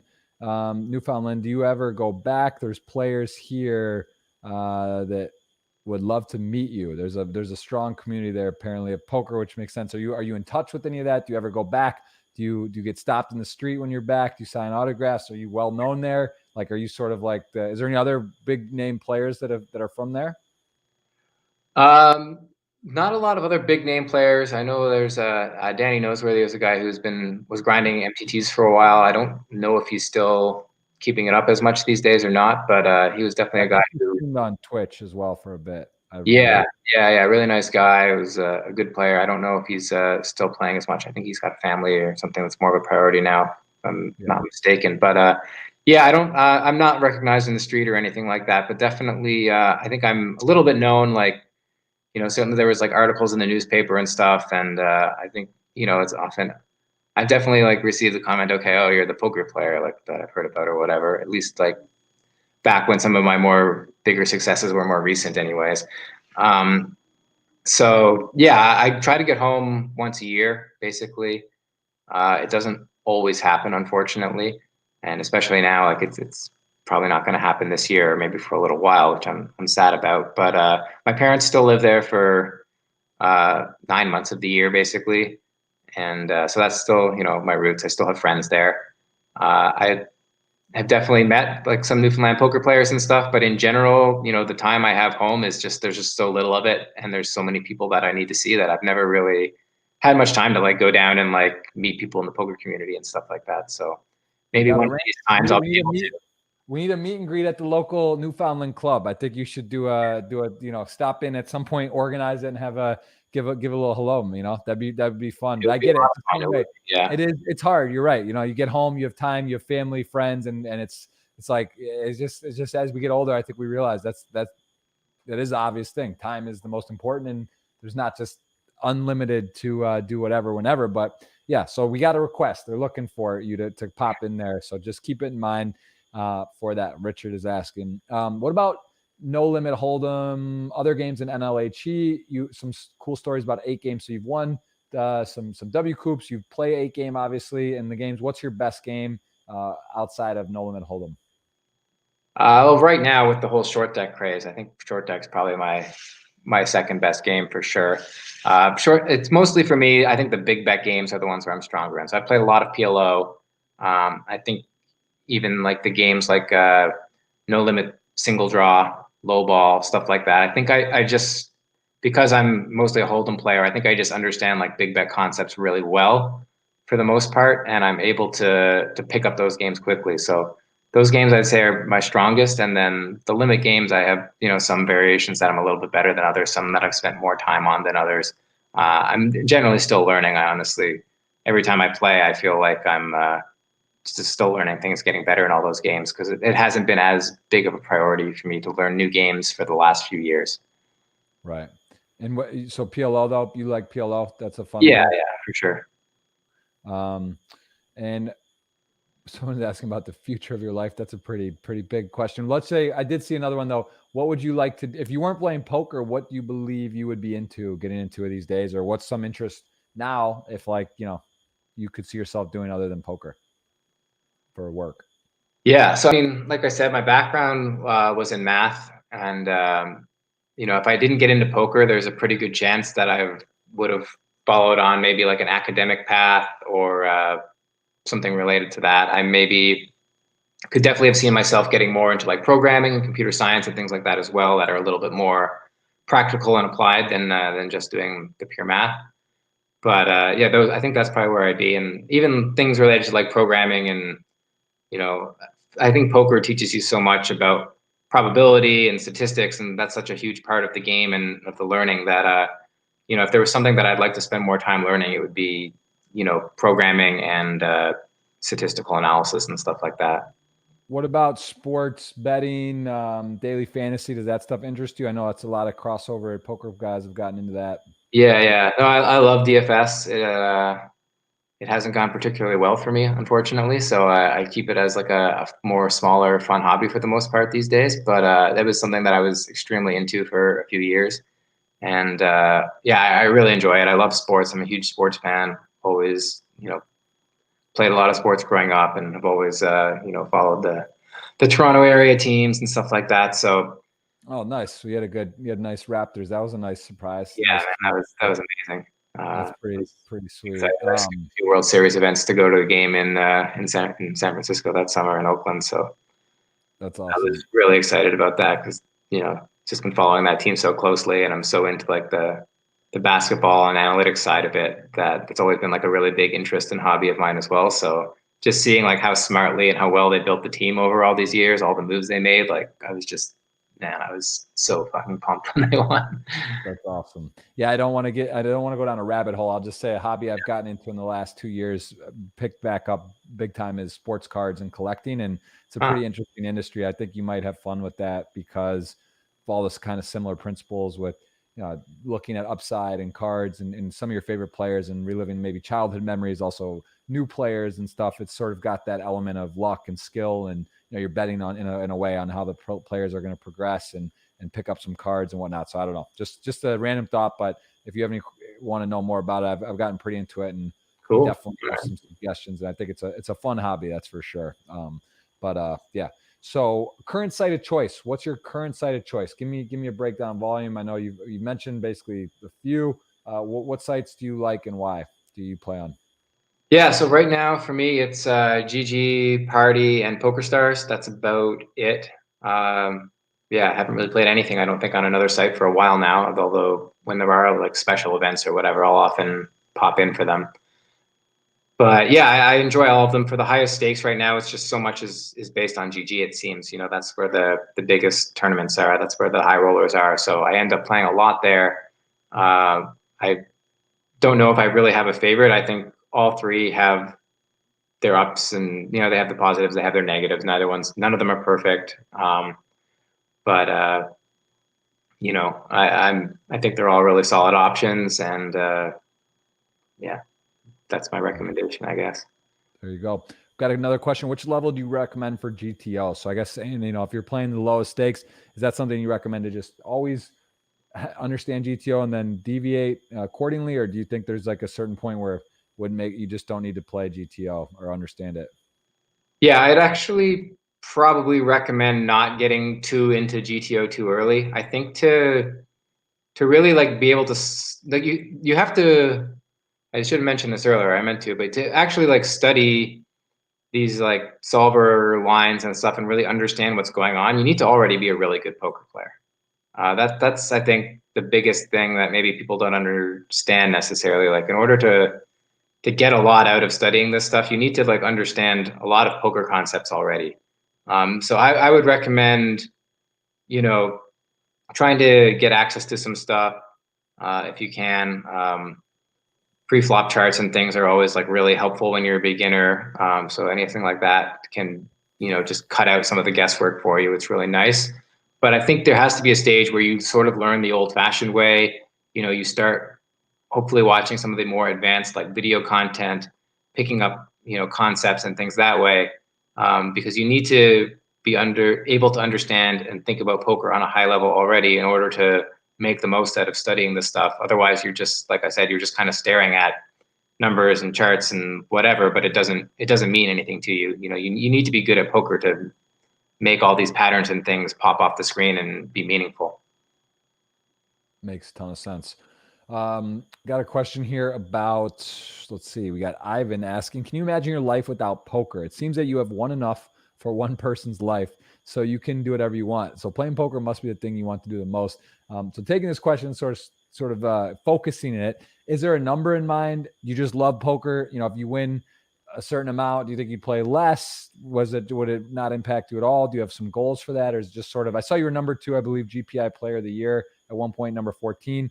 Do you have goals like that? Like, I want to be the number 1 player ranked in the world. Is it just really at the end of the day about dollars? You want to have the most money? Obviously, like we said, title versus money. You're saying, you want to win the money, which makes sense. But talk to me about what that means, like in terms of goals and targets, and will that affect how much you play?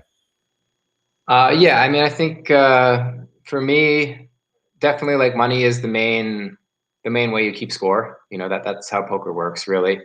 So in terms of like the leaderboards and that stuff, like I really like that stuff. I like following it. It's a fun incentive to chase that stuff. So I really enjoy it.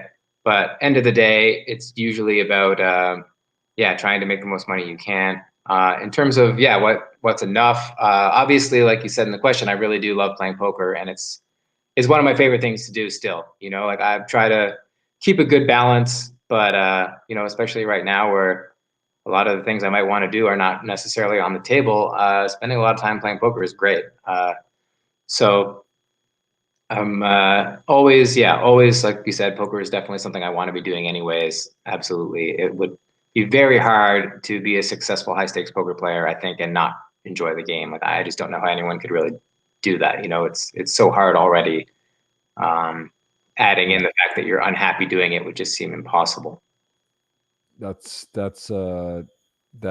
agree as well. Someone asking how old you are. 36, is that right? 35, 36? Yeah, they're in 36. What's the best hand you've lost with? So like, I guess, what's the biggest cooler? Have you lost with a straight flush? Have you lost with quads? Is there any sick hands that stand out in your career that just were like, wow, I lost with a really big hand? Yeah, I've definitely lost with quads to like a straight flush a few times in Hold'em. I'm pretty sure I lost with a straight flush a couple times now in short deck, just because you run into so many more strong hands. In PLO, I've probably had some quads against straight flush situations as well, I imagine. So yeah, I don't know. I'd imagine at this point in my career, if there's a beat you can take, I've probably taken it, to be honest. And how do you feel? You say you're more even keel balance, which I agree with from my experience with you and what I've seen and just know as well. What do you think is was there ever a learning or a moment? Did you used to not handle tilt well? How do you think that you are able to handle the because it's not fun walking out of that room. You're in the Bahamas, you get knocked out. You go to the beach, you're with your fiance, but you're there to win. Like, how do you deal when you take a bad beat or you just you bust a tournament? How are you able to sort of be okay with that? Yeah, I mean, I think interesting, like when I was like really young, when I was a kid, I could be a pretty big tilter sometimes over like losing a sports game or whatever. Like I could really get to me.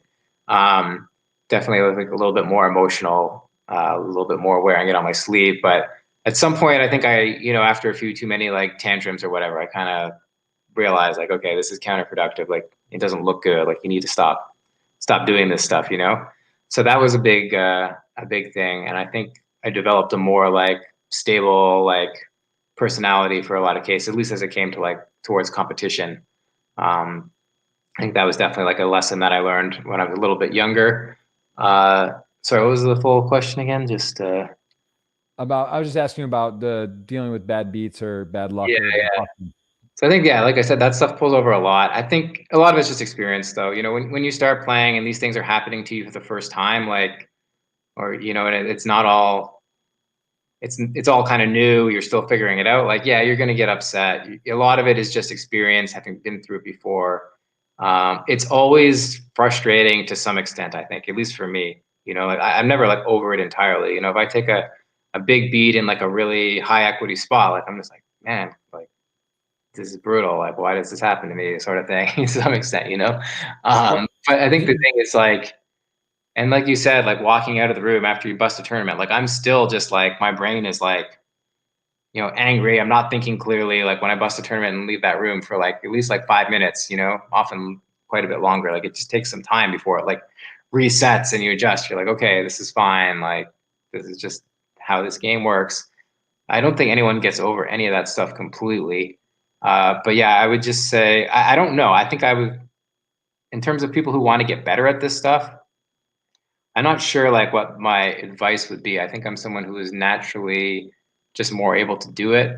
I guess for me, I just try to like think really like logically, rationally, understand what's happening to me, understand this is how the game works, and just try to really like internalize that to some extent, Like I think there's always things in life where like we're scared of something, like whether it be a new experience or something, and I've always found that if I think about it and tell myself, okay, like there's nothing to be worried about here, there's nothing to be scared of, like this is such a small risk, or it's not something that can really happen, even from things there as a kid. Once you can sort of do that, convince yourself, like, okay, this is not actually a scary thing, this is not something you need to be upset about, and then hopefully keep reminding yourself of that, and then really like internalize it to the point where that's just like your natural way of reacting and thinking about it, instead of just having this crazy like emotional reaction, you're able to just sort of think about it or react to it a little bit more rationally.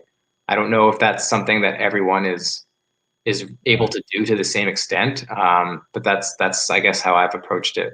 Yeah. Well, it's sort of like too to look at the bigger picture, right? Like the Matrix or this life. It's like, all right, you lose a bad beat, you take a thing. It's like, all right, we're born, we're alive. You have your family, you have friends, you have health, you whatever. You start looking at everything, and you start really trying to put it all in perspective. And it's just easy to get caught up in the game when you're so immersed and you want it so badly that you can think like, how unlucky am I? Or like, how is this possible? But like, Always perspective. Always got to keep everything in perspective. yeah, That's what we do as people. We everything that affects us personally, we blow up to be the biggest thing in the world, and you got to step back at some point and just say, okay, like this is yeah, fine. Things are still yeah, pretty good for me. Hopefully you still got a lot going on in your life. Like we always right. want more, but you gotta try to rein in some of those impulses a little bit, I think.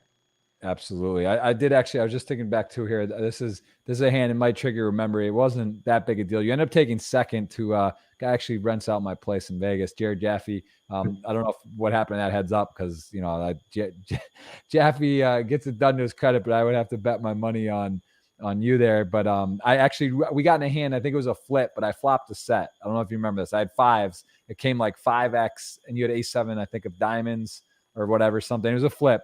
But I flopped the set and then went runner, and it was just like devastating, because it's one of those ones where it's 1,400 people. It's so deep, and Yeah, it's so hard to win a bracelet. And look where those we've gone. those 1500s at the World Series, like when you get deep in them, it doesn't happen very often, but like I think I've been deep in maybe two of them now. I got sixth in one and second in this one. I think it was the same year actually.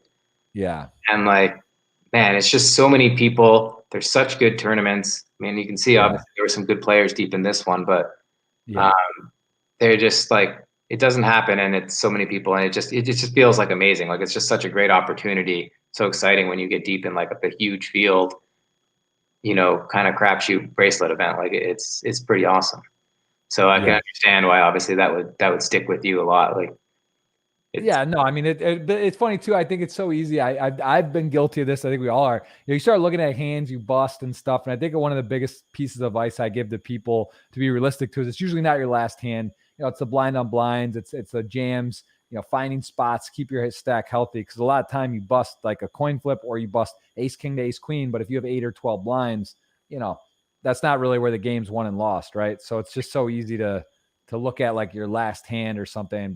And also it's dramatic because if you lose a flip, but the board runs out in a way that's funky, it doesn't really matter, right? It's when the money gets in. And that to me is so crazy that so many people have such a hard time with yeah. that. For They me, love the story. They love the beat. They love like, I had ace, I had jacks to ace 5 suited. And, I flopped an ace and then he rivered a jack. And like, it's just like, all right, well, like when did the money go in and cool. whatever, right? But it's just funny because most people really, even unless you're like an elite professional, I'd say even like amateur, like strong amateurs, like think like that. Or like Yeah. I hear people tell hands and I'm just like kind of blown away. I mean, I think that's obviously like super natural way to start, especially in your beginning. And I think it's really strange in certain players who are perhaps have a very high profile who, all these years later still react like that. It's kind of like, all right, like you're not a fully functioning, like, emotional, like adult here. Like this is Yeah. ridiculous that you're still blowing up every time you lose a 60-40, right? Like this is not a reasonable way to behave, in my opinion. But Right. and the other thing I wanted to say about this is, for me, like if I get it in like a standard spot and lose, like as long as I played the hand well, it's not something that really sticks with me anymore. Generally speaking, it's very rare that like I'll get tilted about something like that, or if Right. I do it, like sometimes it happens for really high stakes, and then it can be, obviously then it's really frustrating, but it passes really quickly. It's the hands where like I maybe like made a mistake, maybe I made a blunder, even like just really torched it, or made like a small mistake, but one that I probably should have known better than to make, and it ends up costing me. Those are the hands that like really stick with me and bother me and kind of get me a little bit tilted. Those are the ones that kind of steam you up. At least I think for myself, anyways, and for I think most like really strong players I talk to, it's more about the mistakes that cost you that really like frustrate them than just losing a flip, because they're just you just get so used to it at a certain point. For sure. What is your favorite player growing up? Who was the guy when you first saw TV, your characters of the old school days? Like, what are the guys you loved watching on TV? Or you just like, man, this is great, or this person? Man, I don't know. I guess I never really had like any super like heroes or role models in poker. I mean, I guess other than like, meeting someone like Steve for the first time, Steve Hollenbos back in Waterloo was like a big thing, but I would, that's not like, like a hero or idol like the same way. What's he doing now? Is he any? I haven't seen him in poker in a long time, right? Yeah, I think he's just, managing his money and raising his family for the most part. It's my understanding. Yeah, I haven't talked to him in a little bit, but he's one of the guys who just like got into poker when it was good, made all the money, and then got out and went on to other things. Seems not many people get to do that, so it seems like he's kind of doing it right and living the dream. But I Right. imagine he still must be playing a little bit, because that Yeah. that passion that doesn't go away entirely. But No, you gotta have it. You gotta at least flick it in once a week with the boys, or have some sort of online something. But that's good to hear. thinking back, yeah, to like early poker and stuff on TV, like I guess like the Mattisau Raymer battles and stuff back in the 2004 main event were definitely something that I got really into back then, that I really loved. Seeing them like get into it away from the table, see some of these characters, I think we're all sort of. I think I got past a lot of that stuff quickly. I've never been one who like really like has like a hero or an idol in anything in my life, I guess, for the most part. But yeah, I love watching like Negreanu and all these guys, like fellow Canadian as well. Like definitely, definitely, yeah. Some those early players, I guess, probably the similar ones that everyone got into. But other Right. guys, Helmuth, not so much. Matiso, I definitely enjoyed back in the day, but unfortunately, maybe not so much anymore. Right, right. Well, and let's do a couple more here. I want to know before we're coming up to 2 hours, and I do appreciate the time. I've definitely learned a lot and I hope everyone's enjoying. If you guys still want to ask a question, you have time to enter into the giveaway, and maybe we'll get it off here. Tell me your favorite casino and favorite travel destination, both. I would say it's Crown in Melbourne for the Aussie Millions. Amazing city, probably my favorite city in the world. Only place that I've ever really thought like if I would want to like move there and live there. It's just too damn far away from everything, so I can't do it. But Right. yeah, absolutely love it there. And the casino is great. They run great tournaments, great events. So yeah, that's always been probably my favorite stop. Very, very cool. Gotta say, I agree. That's great. What about non-poker? Where do you like to go to unwind, travel? Travel wise, man, I don't know. I mean, Australia again is actually probably my favorite place to go just to hang out for vacation. But yeah, I mean, love seeing different cities in Europe is always a great experience. Getting down to the beach is always a lot of fun, wherever that might be. And there's a lot of places I still want to go. I haven't been to South America yet. I haven't been to Africa, Southeast Asia very much. So there's a lot of places on my list that I want to check out, and they're going to be pushed back a little bit now, but I'm still planning to get there before too long. Very cool. Just reading some more of these questions here. Your playing style. If you were to describe yourself as a player, how would you describe yourself? Well, now I try to be, very, very balanced, I guess. That's sort of what the game theory strategy tries to teach you, to be balanced. Certainly, like back in the beginning when I started out with a very conservative style. Wanted to only take risks where I could fully sort of understand the consequences to it. And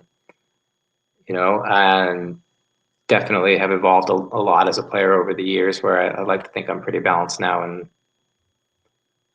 doing my best to, do it right. Very, very, very cool. Let's see. We've got a couple more here, and then we'll do this giveaway. BMW or Mercedes? What's your car? What's your brand? What's your car brand you like? I'm not a fancy car guy. I guess for whatever reason, I would say Audi in that branch probably, but I think though at some point I'm probably going to have to get one of these Teslas, but I haven't made the leap yet. Nice. Yeah, that's a good choice. Let's leave it with this on a question. What do you believe? Poker. You're obviously a very intelligent guy. Your family's education based. Your parents. You could have done a lot of things. You chose poker. What do you believe has been the reason you've stayed in poker for so long? What do you think is the most fulfilling and beneficial thing that you get out of doing what you do? What do you love the most about being a professional poker player and that has kept you in this industry for so long? Yeah, I think the two things that I like the most about it, first of all, is the freedom. The ability to set your own schedule, to not have to, have a boss, to not work 9 to 5, just, to be able to travel, to do all those things. That's probably the number one thing that I like the most.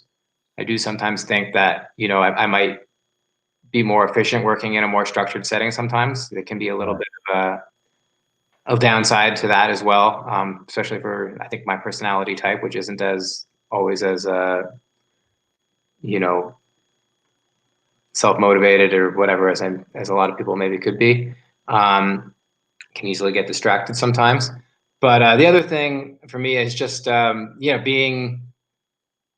being towards the top of your profession. Being one of the best in the world at something that you do is, it's something that really, really feels good, that really means a lot to me. And being able to compete against the best regularly, that is, that's special. That's not something that a lot of people get to do. So I really appreciate that I've been able to do that for so many years, and hope to, continue to do it for as long as I can. Awesome. And well, I said last one, but I just thought of it, two more things. Quick ones. One, what do you think about Twitch? Do you watch Twitch ever? Do you like anyone on Twitch? Do you sometimes, if you're battling with some of the guys that play, do you find yourself pulling it up and seeing what's going on? What's your thought on like Twitch, YouTube, the poker content currently that's happening, Poker Go, and where the state of all that is now? Yeah, I love that stuff. Honestly, I haven't played many video games and stuff lately. I originally got into the Twitch stuff following a lot of like chess content. I've always like I played a lot of chess growing up, and I'm not like a serious player for a long time now, but it's still something I've always kind of followed. And then yeah, like a few of like the better or the more popular chess streamers are these like Canadian guys that I've already was sort of fans of. So that's something I watched a lot, like for a little while on Twitch. And yeah, all the poker stuff now. I definitely like pull up the streams whenever I can. It's honestly like playing like so many tables, you can't really pay too much attention to the Yeah, of streams all course. the time. Like it's really hard. But you know, Yeah. at the big final table, like in the W Coop or whatever, like yeah, I'd pull up the stream, especially when they show the hole cards and stuff on a delay. Like it's a lot of information that you really should be trying to take advantage of in terms of in game. And then yeah, like just watching, it's a great study opportunity as well for people. Like not as easy to follow maybe, to understand what people are thinking. You're kind of stuck like left guessing a little bit. Like was this the right play, or was this guy, you know, have some specific read or what was going on? But it's always very interesting whenever you get to watch strong players and see their cards and think about, okay, what are they up to? Why did they do this? That's a great learning tool as well. So I think it's been super valuable. And I think just yeah, like from an entertainment point of view, you know, you want to watch Jeff stream and you know, just like support him and you know, listen to him talk about the day, entertaining and educational, whatever you get out of it, like great. You know, it's a great great platform, great content. Yeah, Twitch is definitely, it's awesome to see, and I think it's more and more people are getting into it. It's definitely, I think, helped the game overall. And with all the, you know, other things that are sort of maybe negatives or people are worried about, I think that type of engagement content can only help and bring new people in. Last thing, we're gonna go to the giveaway, guys. So again, get your question right now if you're here watching live. So you're eligible. You have the ears of Party Poker. You mentioned the other sites. Obviously, there's several. You know, I think it's safe to say 3 majors. There's a few other options. 888, ACR. There's some. You know, in the industry, let's just say those 5 sites. But Party Poker, we got the. You know, we're doing Party Poker. They're help sponsoring the podcast. Rob Young. We got Tom Waters, Vadim, Colette, Rachel, Neil, Warren. We got the whole team that will listen. You are one of the more respected players in the game, one of the more successful players. If you were speaking to Party Poker in a boardroom right now, what would you give them as feedback on what you think they're doing well, what they could do better? And for you yourself, just like not only yourself, but as a betterment of the game, some observations that you think might work. You know, software, is it this register, one reentry? Like what things do you like? What things do you want to see maybe would be changed for Party Poker specifically? Yeah. So, I mean, I guess the main thing from my point of view, I like to say, is just, you know, run a few more biggish tournaments, like not even like super high stakes, but like, let's, you know, get a few more like $500,000 tournaments in there with good guarantees all the time. You know, yeah, I'm not sure I really agree with their schedule of running like very few tournaments lately. I like the WPT stuff, but, yeah, their schedule has been a little bit lighter, which frankly has been fine for me because there's been so much going on anyways that I still have plenty of tournaments to play. But yeah, I mean, I like that they're taking their ecosystem into account and thinking about the longevity of their games and all this. But yeah, I think they're just the volume of like really good tournaments on their site could use a little bump. And then overall, there's a lot of little things. One thing with PKOs as well that I didn't describe. I think you know, the big thing about knockout tournaments is that you don't really want to late register, right? I mean, you see a lot of people do it. You see a lot of people re-entering late, but when there's already so much money out of the prize pool in terms of bounties that have already been collected, you're really doing yourself a disservice to jump in really late in those tournaments. So I guess the other thing, like with knockout tournaments, make sure they're not the first tournament of the day. You know, make sure they start a little bit later. You know, because if there's a knockout tournament that's an hour before I'd like to start playing, and then I have to register it like an hour, hour and a half late, like that's really suboptimal. You know, like maybe an hour is fine. You know, like it's not a big deal. But if there's a knockout tournament that starts like 2 hours before I want to start playing, like if it was a freeze out, I would just late register and it's great. But if it's a knockout, then I just can't really play it really if I'm gonna be coming in so late when, you know, half the field's knocked out or whatever. It's just not really like a sensible thing to be doing. Right. Makes a lot of sense.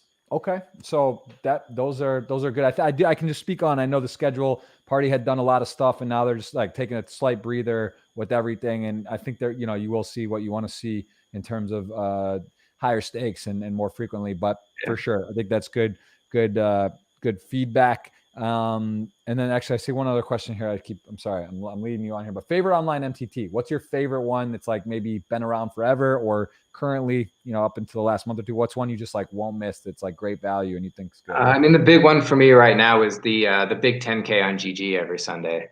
It was 3 million guaranteed during the World Series of Poker. Now it's a 2 million guaranteed. It's like a 200 entry 10K every Sunday.